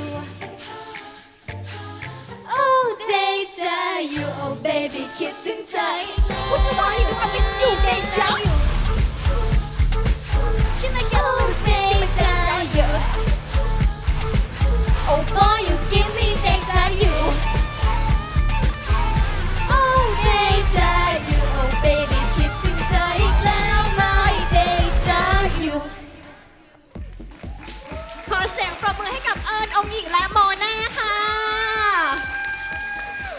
นี่คือเกิร์ลกรุ๊ปหนึ่งเดียวในวันนี้นะคะ รับสมาชิกเพิ่มไหมคะรับค่ะ จะได้เก่งมากจะได้ครบครูโปเต้ก่อนค่ะ แบบว่าเห็นถึงความตั้งใจแล้วก็เห็นถึงความแบบพร้อมเพรียงกันประมาณนึงเลยนะครับผมก็คาแรคเตอร์3คนไม่ทับกันเลย รู้สึกว่าสามารถ ใช่มันเป็นข้อดีมากๆสำหรับการมีเกิร์ลกรุ๊ปอีกสักกรุ๊ปหนึ่งในประเทศไทยก็ไม่น่าผิดนะครับใช่เราเห็นเหมือนโมนาเหมือนเป็นบิยอนเซ่เลยอะให้ความรู้สึกประมาณนั้นใช่ก็อะไรช่วยครับสนุกครับ ขอบคุณค่ะ ค่ะ ก็เป็นอีกวงที่สามารถเดบิวต์ได้เลยค่ะ ประตูตนนนนะคะ 3 คนนี้นะคะ เดบิวต์ได้เลย นี่ค่ะชอบเรื่องอะไรที่ต้องปรับปรุงนี่มันปรับได้แหละมันมีเวลาเยอะแยะมากมายให้ได้เรียนรู้อะไรอย่างเงี้ยค่ะ แล้วก็ชอบ energy วงค่ะใช่รู้สึกว่าแบบเป็นวงที่ทุกคนตื่นตาตื่นใจและอยากดูโอ้ทำถึง แล้วก็แน่นอนชมโมนามากๆรู้สึกว่ายูอยู่ในโลกของยูอ่ะเขาไม่ได้ลอกออริจินอลอ่ะคือเขาเป็นเขาที่อยู่ในเพลงเนี้ยแล้วมันเห็นตัวตนเขาชัดเจนมากๆเลยอยากให้ทุกคนลองศึกษาจากคนนี้เอาก็ได้ค่ะ โมนาเขาแบบสมควรได้รับคำชมมากๆ เพราะว่าเขาก็เป็นคนที่สอนหนูกับพี่เอิญเรื่องทั้งการเต้นการร้อง คือแบบอยากเอาพวงมาลัยมาไหว้โมนามากเพราะว่าโมนาเป็นคนแบบว่าชุบชีวิตสุด พวกเราก็คือนั่งแบบวู้อะไรอย่างงี้กันตลอดเลยนะคะ ตั้งแต่จริงๆ รู้สึกว่าตั้งแต่เปิดโชว์มาเลยนะ ทีมนี้เป็นทีมแรกป่ะที่ใช้พื้น ให้เป็นประโยชน์นะคะ แล้วก็ energy ของน้องการที่น้องแสดงสีหน้าออกมาเงี้ยมันทำให้พวกพี่รู้สึกสนุกต้องชมโมนาพิเศษหน่อยเพราะว่าโมนาเนี่ยเขาสามารถที่จะเป็นกรุ๊ปเดียวกับเพื่อนก็ได้ด้วย แต่จะมองว่าเขาเป็นแบบจะไปทำแบบเท่ก็ได้เหมือนกัน คือมี2คาแรคเตอร์ คือจะบอกว่าโชว์เนี้ยวันที่พี่ให้โจทย์ไปอ่ะรู้ไหมว่าทำไมถึงได้3 คนเพราะว่าเป็นโชว์ที่น่าเป็นห่วงที่สุดเพราะว่าองค์หญิงทำอะไรไม่ได้เลย ๆ แต่ว่าก็ต้องบอกตรงๆว่าแบบว่าเสียงหลุดบ่อยมากหมายถึงว่าเสียงแบบมันแอะอย่างเงี้ยคือตอนซ้อมอ่ะหนูร้องได้ดีกว่านี้ แต่ที่พี่ให้มาวันนั้นพี่บอกว่าอย่างน้อยองค์หญิงมีความพยายามที่พี่มีความรู้สึกว่ามันเด็กคนนี้มันจะทำได้อะไรสักอย่างอะไรอย่างเงี้ยแล้วที่พี่ให้ทีมเนี้ยมี3 คนเพราะพี่อ่ะรู้ว่าโมนาเก่งที่สุดโมนาร้องได้โมนาเต้นได้โมนาทำอะไรได้หลายอย่างมากฝากดูเพื่อน2 คนด้วย ตอนแรกหนูคิดว่าหนูจะโดนพี่ๆเขาคอมเมนต์ว่าแบบโมนาเยอะไปนะเนี่ยไปแบบบางซีนเพื่อนสรุปก็คือทุกคนชมหนูค่ะ แล้วหนูก็รู้สึกว่าเขาอะเบาให้เราลงมา แบบว่าให้มันแบบเป็นภาพรวมเดียวกัน ภูมิใจในตัวโมนามากในวันนี้ใช่ เอิญก็ไม่ได้หายไปพี่จะบอกหนูตลอดว่าหนูจืดหนูต้องใส่ energy หนูต้องมากกว่านี้อะไรซึ่งวันนี้เอิญทำได้ดีมาก เก่งมากเลยอ่ะสนุกมากเลยอ่ะโชว์นี้สนุกสุดๆส่วนตัวหนูคิดว่าหนูคิดอยู่ตลอดว่าจริงๆแบบหนูเข้ามารอบนี้แบบเขาเห็นหนูจริงๆไหมอะไรเงี้ยเพราะว่าหนูเป็นอยู่ตรงกลางที่แบบไม่นี่แล้วก็ไม่สามารถแบบนี่ไปนี่อะไรเงี้ยได้แบบมันเจ็บปวดแบบอีกแบบหนึ่งอะไรเงี้ย ส่วนตัวหนูนะคะหนูรู้สึกว่าแบบเหมือนที่พี่มิวบอกว่าหนูแบบไม่ได้โดดเด่นด้านไหนเป็นพิเศษหนูก็ใจหนึงหนูก็กลัวว่าแบบอยู่ตรงนี้ตัวหนูจะถูกลืมหรือเปล่าอะไรแบบเนี้ย เราโดนด่าแปลว่าเขามองเห็นเรา เราโดนชมแปลว่าเขามองเห็นเรา แต่เราไม่ถูกพูดถึงอะแต่ว่าไม่มีใครเห็นเราเลยหนูรู้สึกว่าแบบสิ่งนี้เป็นสิ่งที่หนูกลัวที่สุดในตอนนี้ใช่ แต่ว่าเรื่องทีมอะไรเงี้ยเป็นทีมที่ดีมากๆเลยค่ะแล้วหนูก็แล้วพวกเราทุกคนก็ตั้งใจมากๆแล้วหนูก็ถึงจะไม่ได้โดดเด่นอะไรแต่ว่าหนูก็ตั้งเต็มที่ค่ะ คือหนูรู้ว่าหนูแบบทำอะไรไม่เป็นเลยเต้นก็ไม่เป็นร้องก็ไม่เป็น ตอนที่แบบว่าหนูผ่านเข้ามาแล้วก็ได้ไปเป็นกลุ่มเดียวกันหนูรู้สึกว่าหนูเป็นภาระของทีมแล้วหนูก็ไม่อยากจะเป็นอ่ะ ทัดใจคือแบบตอนแรกหนูจะไม่ร้องไห้แล้วนะไม่ชอบบางคนร้องไห้เพราะมันจะร้องไห้ตามแล้วมันก็แบบโอเคให้แล้วไปเลยใช่ หนูรู้ว่าที่แบบแสดงไปมันอาจจะแบบไม่ได้ดีที่สุดเพราะว่าตอนซ้อมมันก็เคยแบบดีกว่านี้ได้แต่หนูอยากเก่งขึ้นกว่านี้แล้วหนูก็ไม่อยากรู้สึกว่าหนูเป็นภาระของใครค่ะ ก็ขอบคุณที่แบบเห็นความตั้งใจแล้วก็พยายามของพวกหนูแล้วก็จะบอกว่าพวกเราสนุกแล้วก็จอยกับโชว์นี้มากๆค่ะขอบคุณค่ะ น่ารักแล้วก็เก่งมากๆเลยนะคะ ขอบคุณน้องเอิญโมนาแล้วก็องค์หญิงค่ะ ขอบคุณค่ะ คู่ต่อไปขอเชิญน้องวาดและน้องครีมค่ะ น้องวาดและน้องครีม มาในเพลงยอมจากบิลกินพีพีค่ะ คนต่อไปค่ะ วาดค่ะ ครีมค่ะ พอพี่เขาบอกว่าได้โจทย์เป็นแบบร้องดูโอคู่กันเนี่ยคือนั่งข้างๆวาดแล้วคิดเลยว่าแน่ๆ ต้องได้วาดแน่ๆอะไรอย่างเงี้ยเราก็ได้จริงๆ ดีใจค่ะ ดีใจที่ได้คู่พี่คิมดีใจมากๆพี่เขาน่ารักมาก แต่เรื่องเพลงก็เดี๋ยวเราไปนั่งคุยกันอีกทีกับพี่คิม สวัสดีค่ะ ชื่อวาดยานินเจริญธนานะคะ ตอนนี้อายุ 20 ค่ะเรียนคณะมิวสิกค่ะเอก Voice เพิ่งรู้ตัวหลังจากเลิกเล่นกีฬาว่าเราก็ดูชอบร้องเพลงเหมือนกันนะก็เลยหักดิบตัวเองเข้ามิวสิกใช่ค่ะ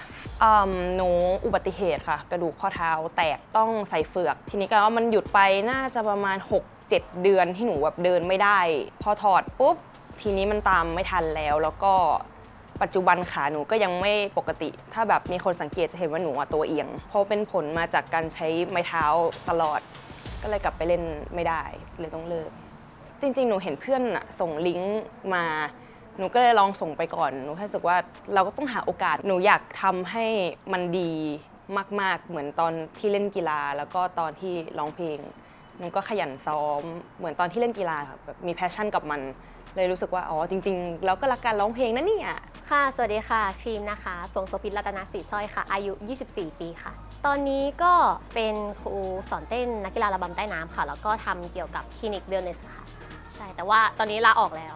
ทุกงานเลยค่ะหนูจำไม่ได้เลยว่าหนูชอบร้องเพลงมาตั้งแต่ตอนไหนเพราะว่าคือที่บ้านหนูทั้งบ้านเลยเขาชอบฟังเพลงมากแล้วตั้งแต่เด็กๆที่หนูแบบจำความได้ก็คือพ่อก็เปิดเพลงพี่เบิร์ดแม่ก็ฟังพุ่มพวงอะไรอย่างนี้แล้วก็รู้สึกว่าตัวเองเริ่มชอบเริ่มแบบโอเคมันคือแบบสิ่งที่เราทำแล้วเรารู้สึกมีความสุขอะไรอย่างเงี้ยหนูก็แบบทำมาตลอด เราเคยไปออดิชั่นอะไรที่ไหนมาบ้างครับ เยอะเลยค่ะเยอะมากแบบทั้งเวทีเล็กเวทีใหญ่เวทีค่ายเพลงต่างๆ ไปมาหมดวันแรกที่ส่งหนูไม่รู้หรอกว่ารูปแบบรายการมันจะเป็นแบบนี้แค่คิดว่าแบบว่าเขาจะหาคนแบบทำแบบนักร้องทำศิลปินแค่นั้นเฉยๆอะไรเงี้ยไม่ได้คิดว่าจะมาเป็นรายการต้องมีมิชชั่นต้องมีอะไรอย่างเงี้ยคิมไม่รู้ว่าคิมจะไปได้ไกลแค่ไหนจะถึงความฝันหรือเปล่าแต่ว่าคิมจะทำตรงจุดนี้ให้ดีแล้วก็เต็มที่ที่สุดค่ะมีท่อนแรกที่จะเริ่มเป็นเธอทำให้ชอบแบบทำให้มันช้าๆจนถึงคำว่าโอ้ฉันชอบเธอที่สุดแล้วก็จะขึ้น แล้วก็ตึงเขาเรียกว่าอะไรเดี๋ยวร้องให้ดูได้ไหมคะได้ครับได้เลย โอเคเธอถามว่าชอบเธอไหม I do โอ้ฉันชอบเธอแล้วก็ดนตรีขึ้นตึงกดทัน จริงๆหนูชอบร้องเพลงซีนอารมณ์แบบเพลงช้าๆเศร้าๆอะไรอย่างเงี้ยแต่พอได้เพลงนี้มันแบบเหมือนโดดไปเลยมันดูเหมือนจะเป็นเพลงไม่มีอะไรจริงๆแล้วมันก็มีร้องยากอยู่แล้วด้วยความบิลกินพีพีเคมีของเขาด้วยพอเราคู่กับว่านเหมือนเราต้องคุยกันมากขึ้นแล้วก็พยายามทำให้เคมีเราเข้ากัน2 คนที่อยู่ด้วยกันมีความน่ารักที่เล่นอะไรอย่างนี้นะใช่มีความสนๆจิ้นเนาะจิ้นอยู่นะแต่หนูเต้นไม่เป็นนะไม่เป็นไรเพิ่มกรูฟให้จะได้สบายๆเวลาไปฟรีสไตล์เลยเก็บมาใช้ได้การแมทแบบนี้มันจะดูน่ารักกว่าสีจะได้ยิ่งช่วยเรามองว่ากับอันนี้ไม่ใช่เพลงแนวที่เราถนัดกันอยู่แล้วทั้งสองคนเลยจริงๆแล้วไม่ได้รู้สึกว่าเป็นเพลงที่เราเข้าปากแต่ว่าก็จะพยายามรีแลกซ์อยู่ในห้องครัวที่บ้าน สวัสดีค่ะคีมวาดเย้ทุกเมื่อกี้จับมือร้องด้วยกันแล้วก็วิ่งรอบห้องเลยแบบสุดๆ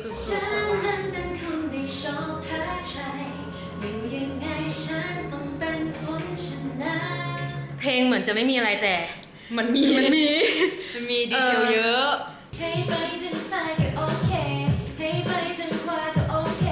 ดีเทลของวาดก็คือครูบอกว่าให้ร้องให้กระชับขึ้นร้องให้แบบออกแหลมหน่อยเพราะว่าเสียงตอนเนี้ยมันทุ้มไปโทนทุ้มไปเพราะว่าพี่คิมเขาโทนสว่างอะไรประมาณนั้นของพี่คิมล่ะไม่ค่อยมีอะไรแต่ว่าก็คือต้องร้องให้เข้ากับวาดนั่นแหละแล้วเรามาเป็นดูโอค่ะใช่เราต้องทำโชว์ด้วยกันเธอยอมฉันแล้วฉันก็ค่อยยอมเธอโอเค5 6 7 8ซ้ายขวาซ้ายชอบเธอที่สุด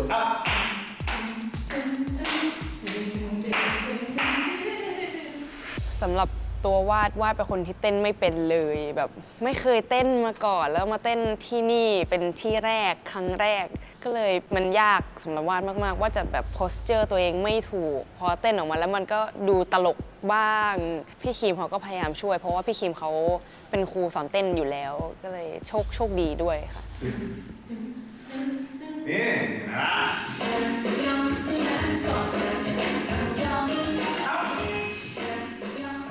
ท่าที่เคยแกะมาก็คือ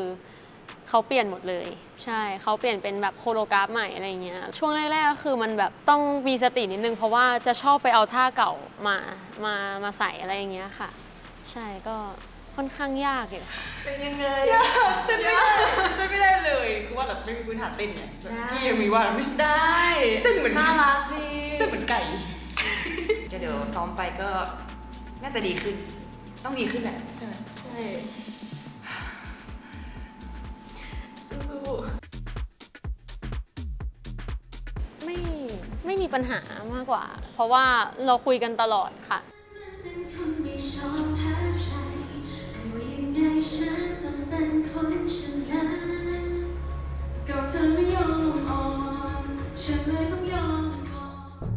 ในการทำงานทั้งคู่ว่ากับพี่คิมไม่มีปัญหาเราทำงานกันได้ดีมากๆเพื่อให้ออกมาเป็นโชว์ของเราจริงๆแต่ส่วนใหญ่ว่าพี่คิมจะมีปัญหาในเรื่องส่วนตัวเรื่องตารางเวลาอย่างเรียนวาดก็ยังคิดอยู่เลยว่าจะดรอปดีไหมส่วนพี่คิมก็ลาออกจากงานแล้ววาดกับพี่คิมตอนนี้ก็เลยค่อนข้างหนัก ใช่เราออกจากงานประจำเพราะว่ามันถึงจุดที่หนูจะต้องเลือกว่าหนูจะไปทำตามความฝันหรือว่าไปหาเงินอะไรเงี้ยหนูไม่เคยเข้ามาลึกขนาดนี้แล้วก็หนูก็อยากจะแบบคว้าโอกาสที่แบบมันไม่ได้มีมาบ่อยๆในชีวิตอะไรเงี้ยหนูก็ไม่รู้ว่าหนูจะมาเส้นทางนี้แล้วมันจะไปไกลแค่ไหนหรือมันจะประสบความสำเร็จแค่ไหนแต่ว่าแบบหนูคิดว่าถ้าหนูแบบออกมาแล้วยังไงก็จะทำให้เต็มที่ค่ะว่าโอกาสมันมีครั้งเดียวในชีวิตว่าก็พยายามที่จะ manage ให้ถูกเพราะว่าถ้าถือ2 อย่างมันจะไม่ดีสักอย่างเลยก็เลยพยายามที่จะ handle ให้ได้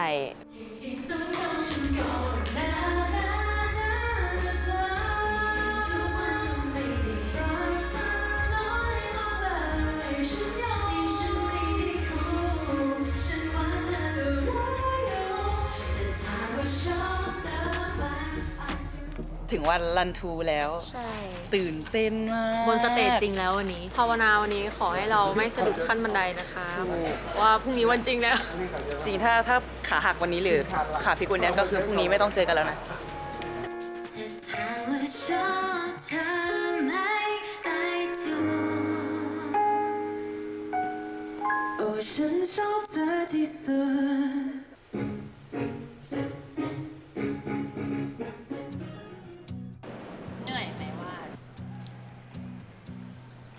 ก็เหนื่อยก็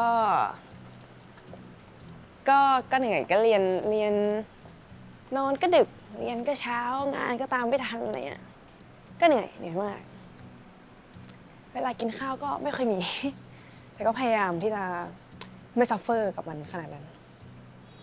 ว่าน่าดูกังวลนิดนึงยิ้มขอบคุณตัวเองก่อนแบบอยากกอดตัวเองเพราะว่ามันแบบมันเหนื่อยแล้วมันก็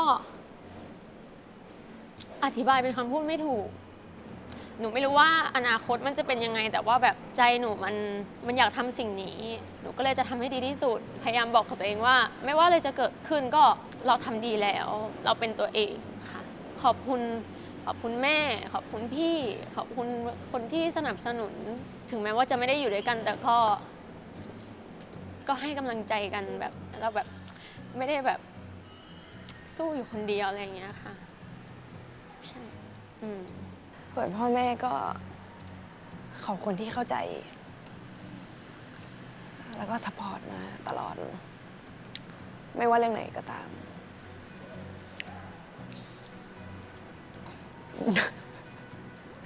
แย่พี่เลิกถามพี่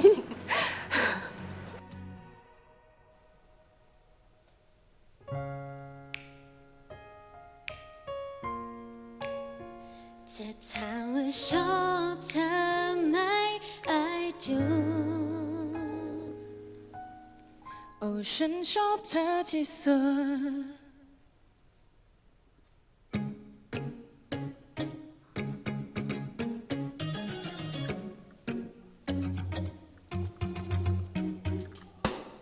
ร้ายๆยังไงก็ไม่ผิดฉันรู้เธอคงจะไม่ติดถ้าชอบฉันแล้วก็ทนดีแค่ไม่เธอให้ไปทางซ้ายก็โอเคให้ไปทางขวาก็โอเค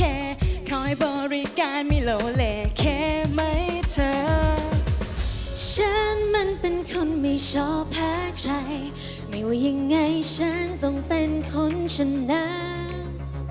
ก็เธอไม่ยอมอ่อนฉันเลยต้องยอมก่อนแพ้เป็นพระโอเคฉันพร้อมเก่งจริงต้องยอมฉันก่อนนะเธอตีกันทุกวันก็ไม่ได้รักเธอน้อยลงเลยนี่ฉันไม่ได้ขู่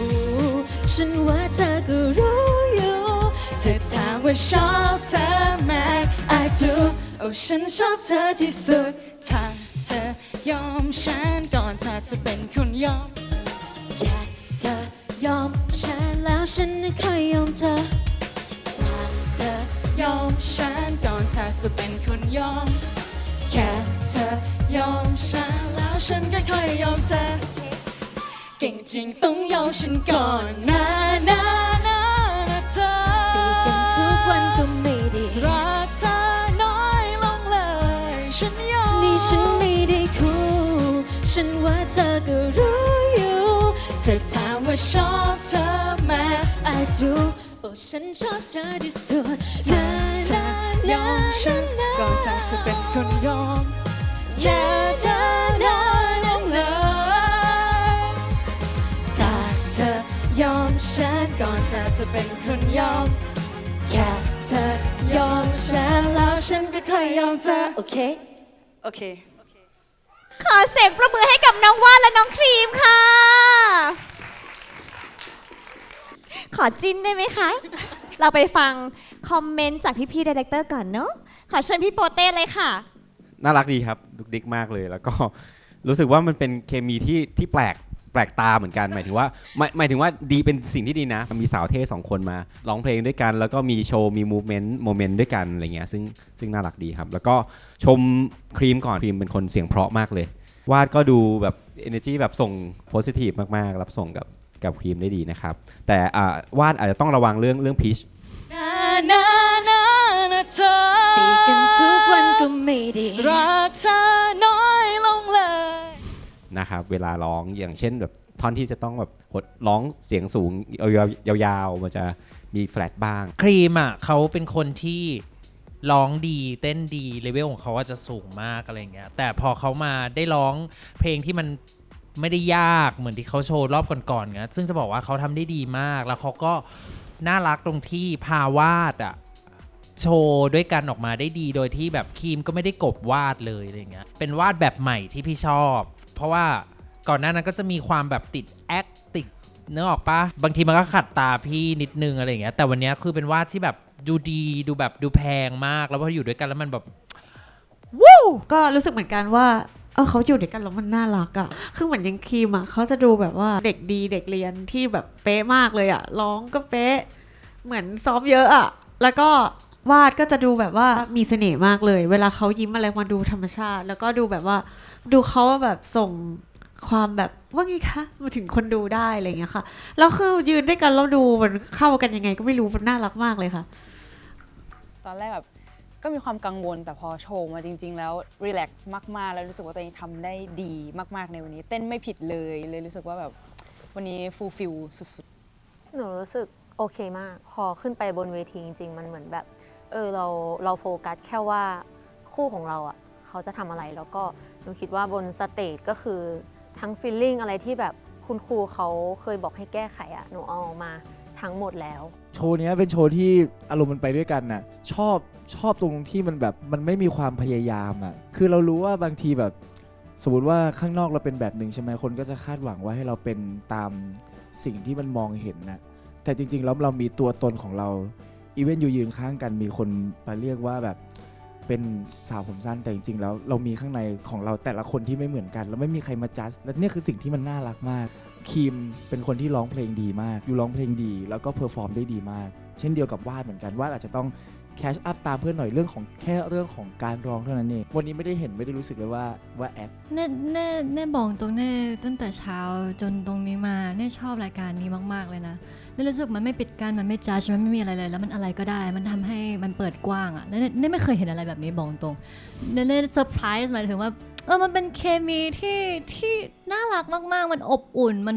หมู่มวลล้อมรอบไปด้วยความอบอุ่นมากๆคือถ้ายูบอกว่ายูเป็นสายแอคอะไรเงี้ยเราว่าไม่น่าใช่ยูเป็นคนอบอุ่นมันออกมาจากเพลงหรืออะไรต่างๆอะไรอย่างเงี้ยค่ะมันสามารถต่อยอดไปในเชิงเวลายูทำงานในอนาคตได้ด้วยเราเจอทางนี้แล้วนะมันเป็นเวอบอุ่นแบบเป็นเวสวีทก็ได้อะไรอย่างเงี้ยมันดีกับคุณสองคนมากๆเลยอะไรอย่างเงี้ยขอบคุณนะคะหนูจะเก็บทุกคอมเมนต์ไปพัฒนาเรื่อยๆนะคะขอบคุณค่ะขอบคุณมากๆค่ะที่หนูมาถึงรอบนี้ค่ะแล้วก็วันนี้อยากนอกจากขอบคุณไดเรคเตอร์ทุกคนนะคะอยากขอบคุณวาดด้วยค่ะที่ทำโชว์ออกมาแล้วมันดีขนาดนี้เพราะว่าถ้าไม่ได้คู่กับวาดก็ไม่รู้จะคู่กับใครจริงคือพี่คีมเขาใจเย็นมากๆทั้งที่รู้ว่าแบบว่าเต้นไม่ได้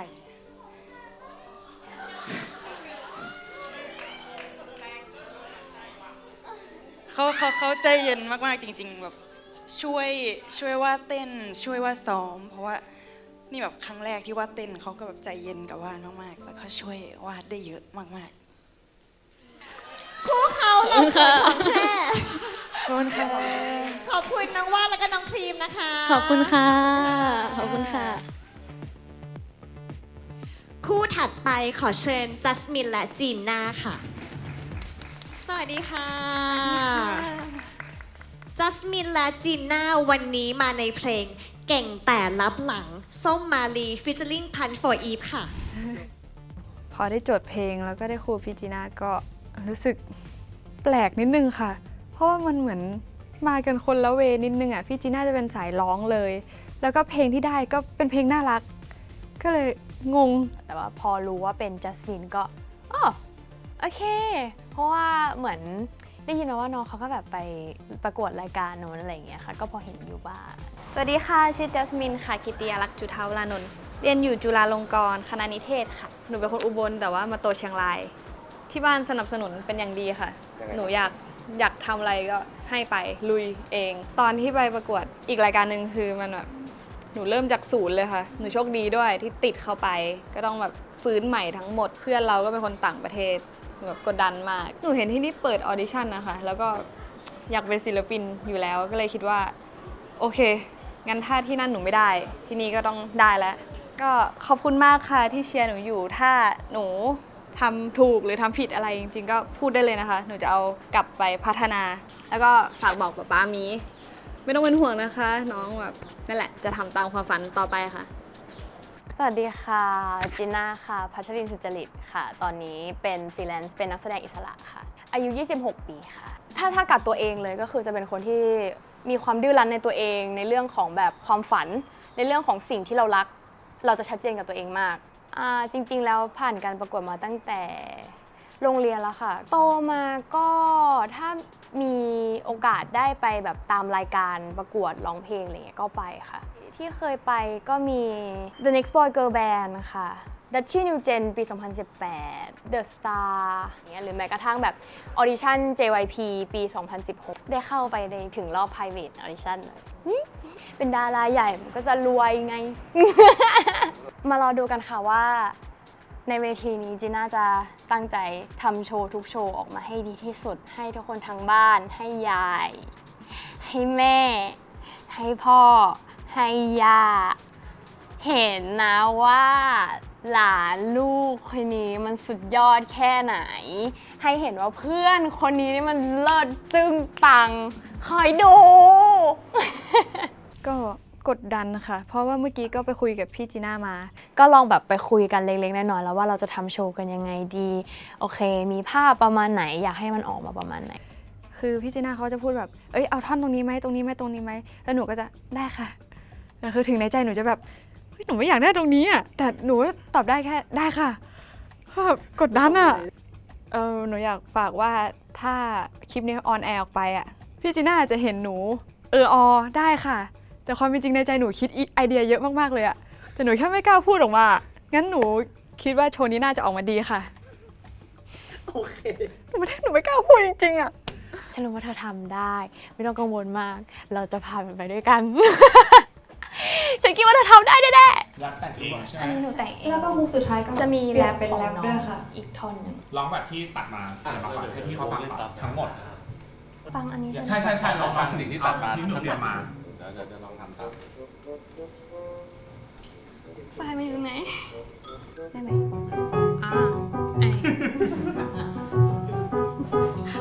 จะพูดได้แล้วค่ะได้แล้วค่ะ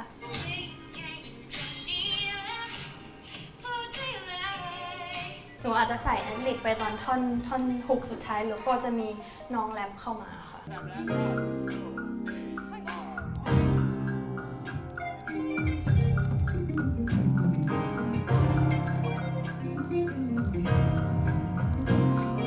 โคโรกราฟีต้องไม่ใช่โคโรกราฟีแบบ1และ2และ3และ4คนน่าจะไม่จอยท่าเล็กๆที่เป็นสาย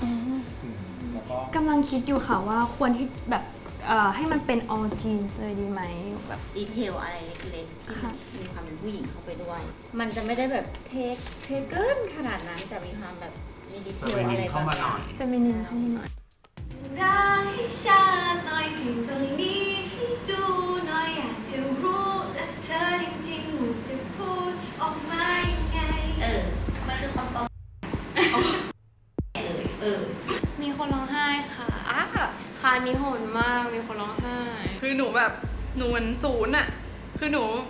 เหมือนไม่ได้เลยอะพูดแค่หายใจหนูยังผิดเลยอะเอาจริงๆคือพี่จีน่าโหดมากคือครูแทบจะไม่ได้บอกให้พี่จีน่าแก้อะไรเลยนะคะส่วนหนูแก้ทุกอย่างที่พี่พูดว่าพอคนเราจะเป็นศิลปินใช่ไหมคะมันจะมีความรู้สึกแบบดักๆเดี๋ยวแบบที่เมื่อกี้ครูพูดใช่แบบ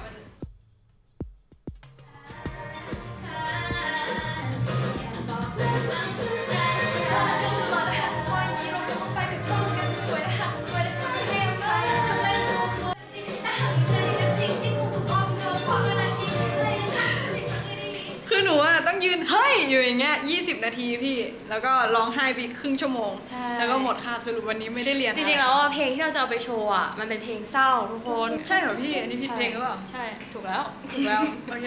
ถูกแล้ว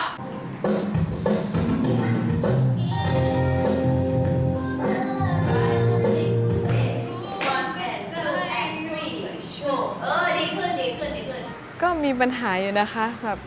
เล็กๆน้อยๆแต่รวมกันมันก็เยอะอะพี่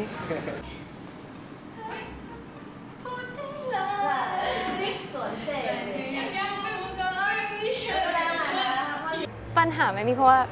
เรามันตัวเลิศ ก็ซ้อมมาเยอะอยู่เหมือนกันนะคะกับน้อง หน้าเพิ่มนิดนึงฟังแอนซิกมองเพื่อนมองตึงแย่ไม่ไหวละนั่นโอ้โมเมนต์เกินจิ้นไม่ไหวแล้วหนูจะตัวจริงต่อไป ขายจิ้นแล้วเนี่ยขายโมเมนต์ ไงล่ะสภาพ ดมยาดมเอาจากโรงพยาบาลก็มาเต้นเลยเป็นไงล่ะ พี่เหนื่อยไหม เหนื่อยมากหายใจไม่ทัน เดี๋ยวเราติดตามกันดูกันนะคะว่าเราสองคนจะทำออกมาได้ดีแค่ไหนในวันนี้เฮ้ยมีรอยลิปป่ะวะไม่มีรอยลิปนะเก็บไว้ไม่ล้างหน้าดูสภาพ คนออกจากโรงพยาบาลเรียนถึง2 ทุ่มนะจ๊ะวันนี้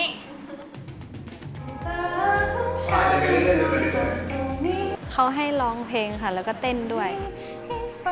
อินเดียมันหลุด เคยใช้มาก่อนค่ะ แต่ก็ยังไม่ชินเหมือนเดิม เพราะว่าเสียงมันดังมากๆแล้วก็ไม่ได้ยินเสียงตัวเอง ถ้าที่ครูแนะนำก็ทำการบ้านซ้อมเยอะๆค่ะ แต่ถ้าที่หนูคิดคือกลับไปไหว้พระไม่ได้ด้วยเลขก็ต้องได้ด้วยกลพี่ สาวกล้าใช้ตัวเต้นแบบดีเทลแบบที่ครูบอก ให้ดูหน่อยจะรู้จากเธอจริงๆว่าจะพูดออกมายังไงเธอแค่สลับลอยมีคนลงไปท่องเนื้อเสือและหักหัว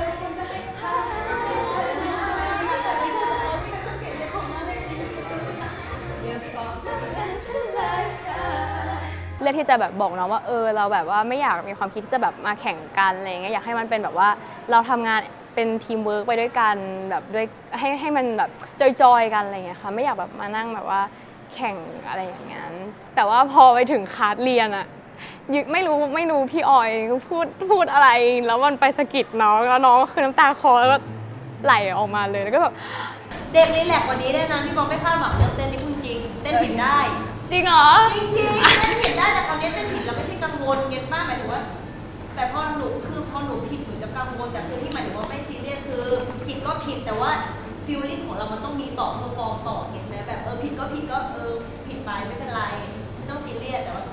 ไม่ต้องโฟกัสจุดที่ผิดเลยยิ่งหนูโฟกัสจุดที่ผิดต่อหน้าหนูจะทำอะไร มันกลายเป็นว่าแบบว่าสิ่งที่เราพูด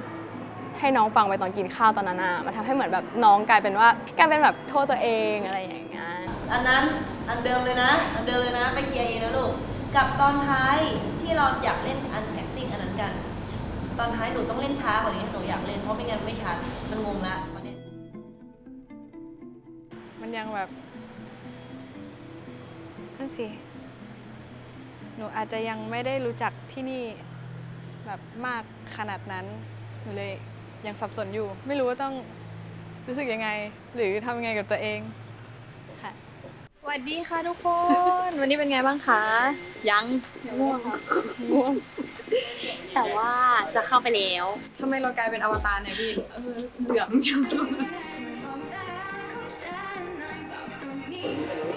นุกดีค่ะก็คือเหมือนว่ามันก็ไม่เหมือนกับที่เราซ้อมมาในห้องซ้อมใช่เราก็ต้องมาจุดกันใหม่มาแบบวางเซนเตอร์อะไรกันใหม่แล้วบางทีพอมันต้องไปโฟกัสพวกเซนเตอร์มุมกล้องอะไรอย่างเงี้ยเยอะก็หลุดโฟกัสการร้องไปแล้วก็ลืมไปว่าเราต้องโฟกัสอะไรบ้าง สิ่งที่เครียดที่สุดเหรอคะไม่มีอ่ะใช่คือเคยพุชตัวเองมากๆค่ะแบบก่อนหน้านี้แบบนานมากๆเคยพุชตัวเองมากๆแล้วรู้สึกว่าเราไม่แฮปปี้เลยมันเครียดไปหมดเลยแล้วก็มันไม่ออกมาด้วยอะไรเงี้ยค่ะไม่เหนื่อยค่ะอาจจะตื่นเต้นแต่ไม่เหนื่อยร้อนไหมเดี๋ยวหนูเป็นแฟนให้ไม่ใช่พี่หนูพอแล้วไปเถอะ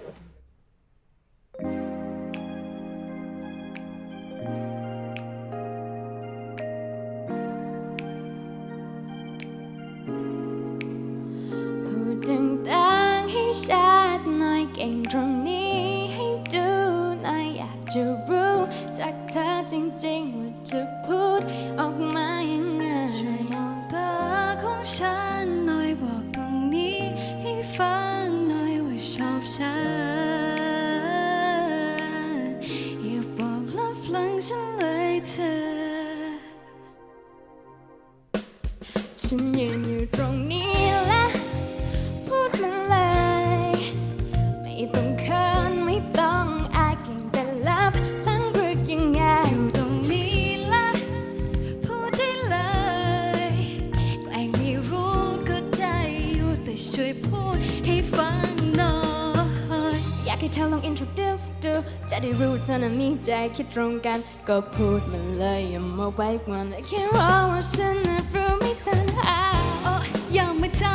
ำเป็นเก่งเห็นเพื่อนเธอนะมาบอกจะช่วยมีทำหน้าทำตาไม่รู้แล้วไม่ชี้ว่าอย่ามาเก่งแต่ลับหลังเลยเธอ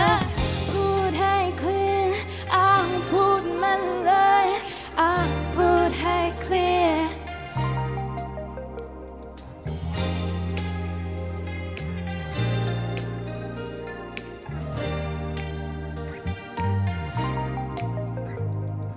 ช่วยตะโกนดังๆว่าเธอน่ะรู้สึกยังไงได้ไหม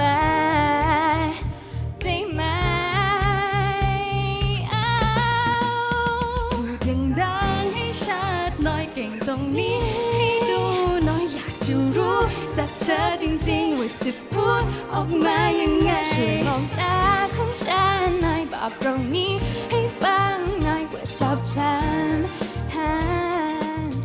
อย่าบอกลับหลังฉันเลยขอโทษนะคะสมองหากคุณมองอย่างนี้หนูคงต้องไปโทษมันกันสวยๆถ้าหากผมรวยแต่คงจะให้อภัยชอบเล่นตัวกลัวฟังทำไมไม่เอ่ยวาจาแต่เอาเลยครับคนเก่งใจผมนะเล่นจะยิ่งกว่าทุกกีฬาต้องขโมยเงินไม่ถึงจะได้รู้รักจริงหากเราเจอในนัดชิงนี่คงต้องรับเพราะโดนชอบน่ารักจริงนะคะสวัสดีครั้งไม่ได้ยิน อย่าบอกและฟังฉันเปิดเธอ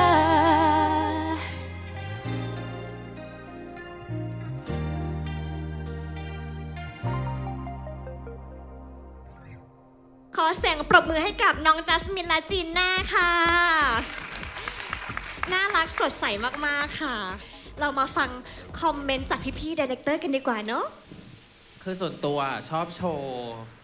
ดูรู้ว่าตั้งใจทำมามาก แต่แค่ไม่ชอบตอนเปิด คือนั่งแยกกันทำไมก็ไม่รู้ เพราะสุดท้ายแล้วก็ดูออกอยู่แล้วว่าแต่งตัวมาด้วยกัน ชอบช่วงแรกที่อินเนอร์แบบส่งแบบเต้นแล้วส่งมันทำให้รู้สึกว่าแบบเหมือนบอกคนอื่นว่าอย่ามาเก่งกับแก๊งฉันอะไรอย่างเงี้ยแต่มันก็จะมีช่วงหลังที่ที่จัสมินพยายามเต้นแล้วก็รีบร้องจนบางทีแบบมันงับไม่ทันด้วยอะไรอย่างเงี้ย รู้สึกเธอจริงๆจะพูดออกมายังไง สำหรับเรารู้สึกว่านิดเดียวครับรู้สึกว่า2คนยัง energy ยังไม่ค่อยซิงค์กันเท่าไหร่ใช่เรารู้สึกว่าจัสมิน energy เยอะกว่ามันไม่เป็นไรเดี๋ยวคนถ้าเกิดได้ทำงานร่วมกันมันคงซิงค์กันมากขึ้นนะครับ คือการทำงานของจีน่ากับจัสมินก็คือเน้นคอมมิวนิเคตกันให้ได้มากที่สุดอะค่ะพี่เขาก็น่ารักค่ะหนูก็รักพี่เขา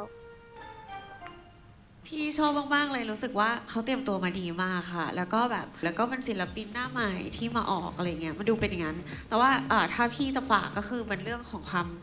แข็งแรงในการที่เราร้องไปเต้นไปเราอาจจะซ้อมร้องมาเนาะแล้วพอเราขึ้นไปทีแล้วเพอร์ฟอร์มด้วยค่ะมันอาจจะทำให้แบบมีการหลุดจังหวะอะไรเงี้ย จุดพลาดหนูคิดว่าน่าจะเป็นการคุมเสี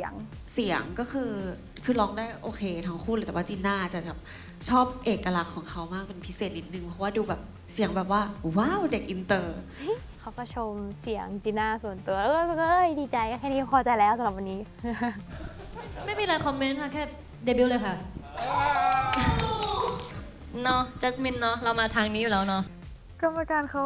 คอมเมนต์ดีมากเลยอะ แล้วหนูเคยเจอร่วมงานกับเขามาก่อน พี่สวยขึ้นค่ะ นี่ยูก็สวยขึ้นจ้ารอเดบิวต์นะคะ เดบิวต์เลยเหรอพี่ การที่คุณพูดแบบนั้นอะ ก็จริงๆเราสองคนแบบตั้งใจซ้อมกันมากๆค่ะแล้วก็พยายามช่วยกันแบบครีเอทโชว์ให้แบบเรากลายเป็นหนึ่งเดียวให้ได้มากที่สุดให้มันแบบ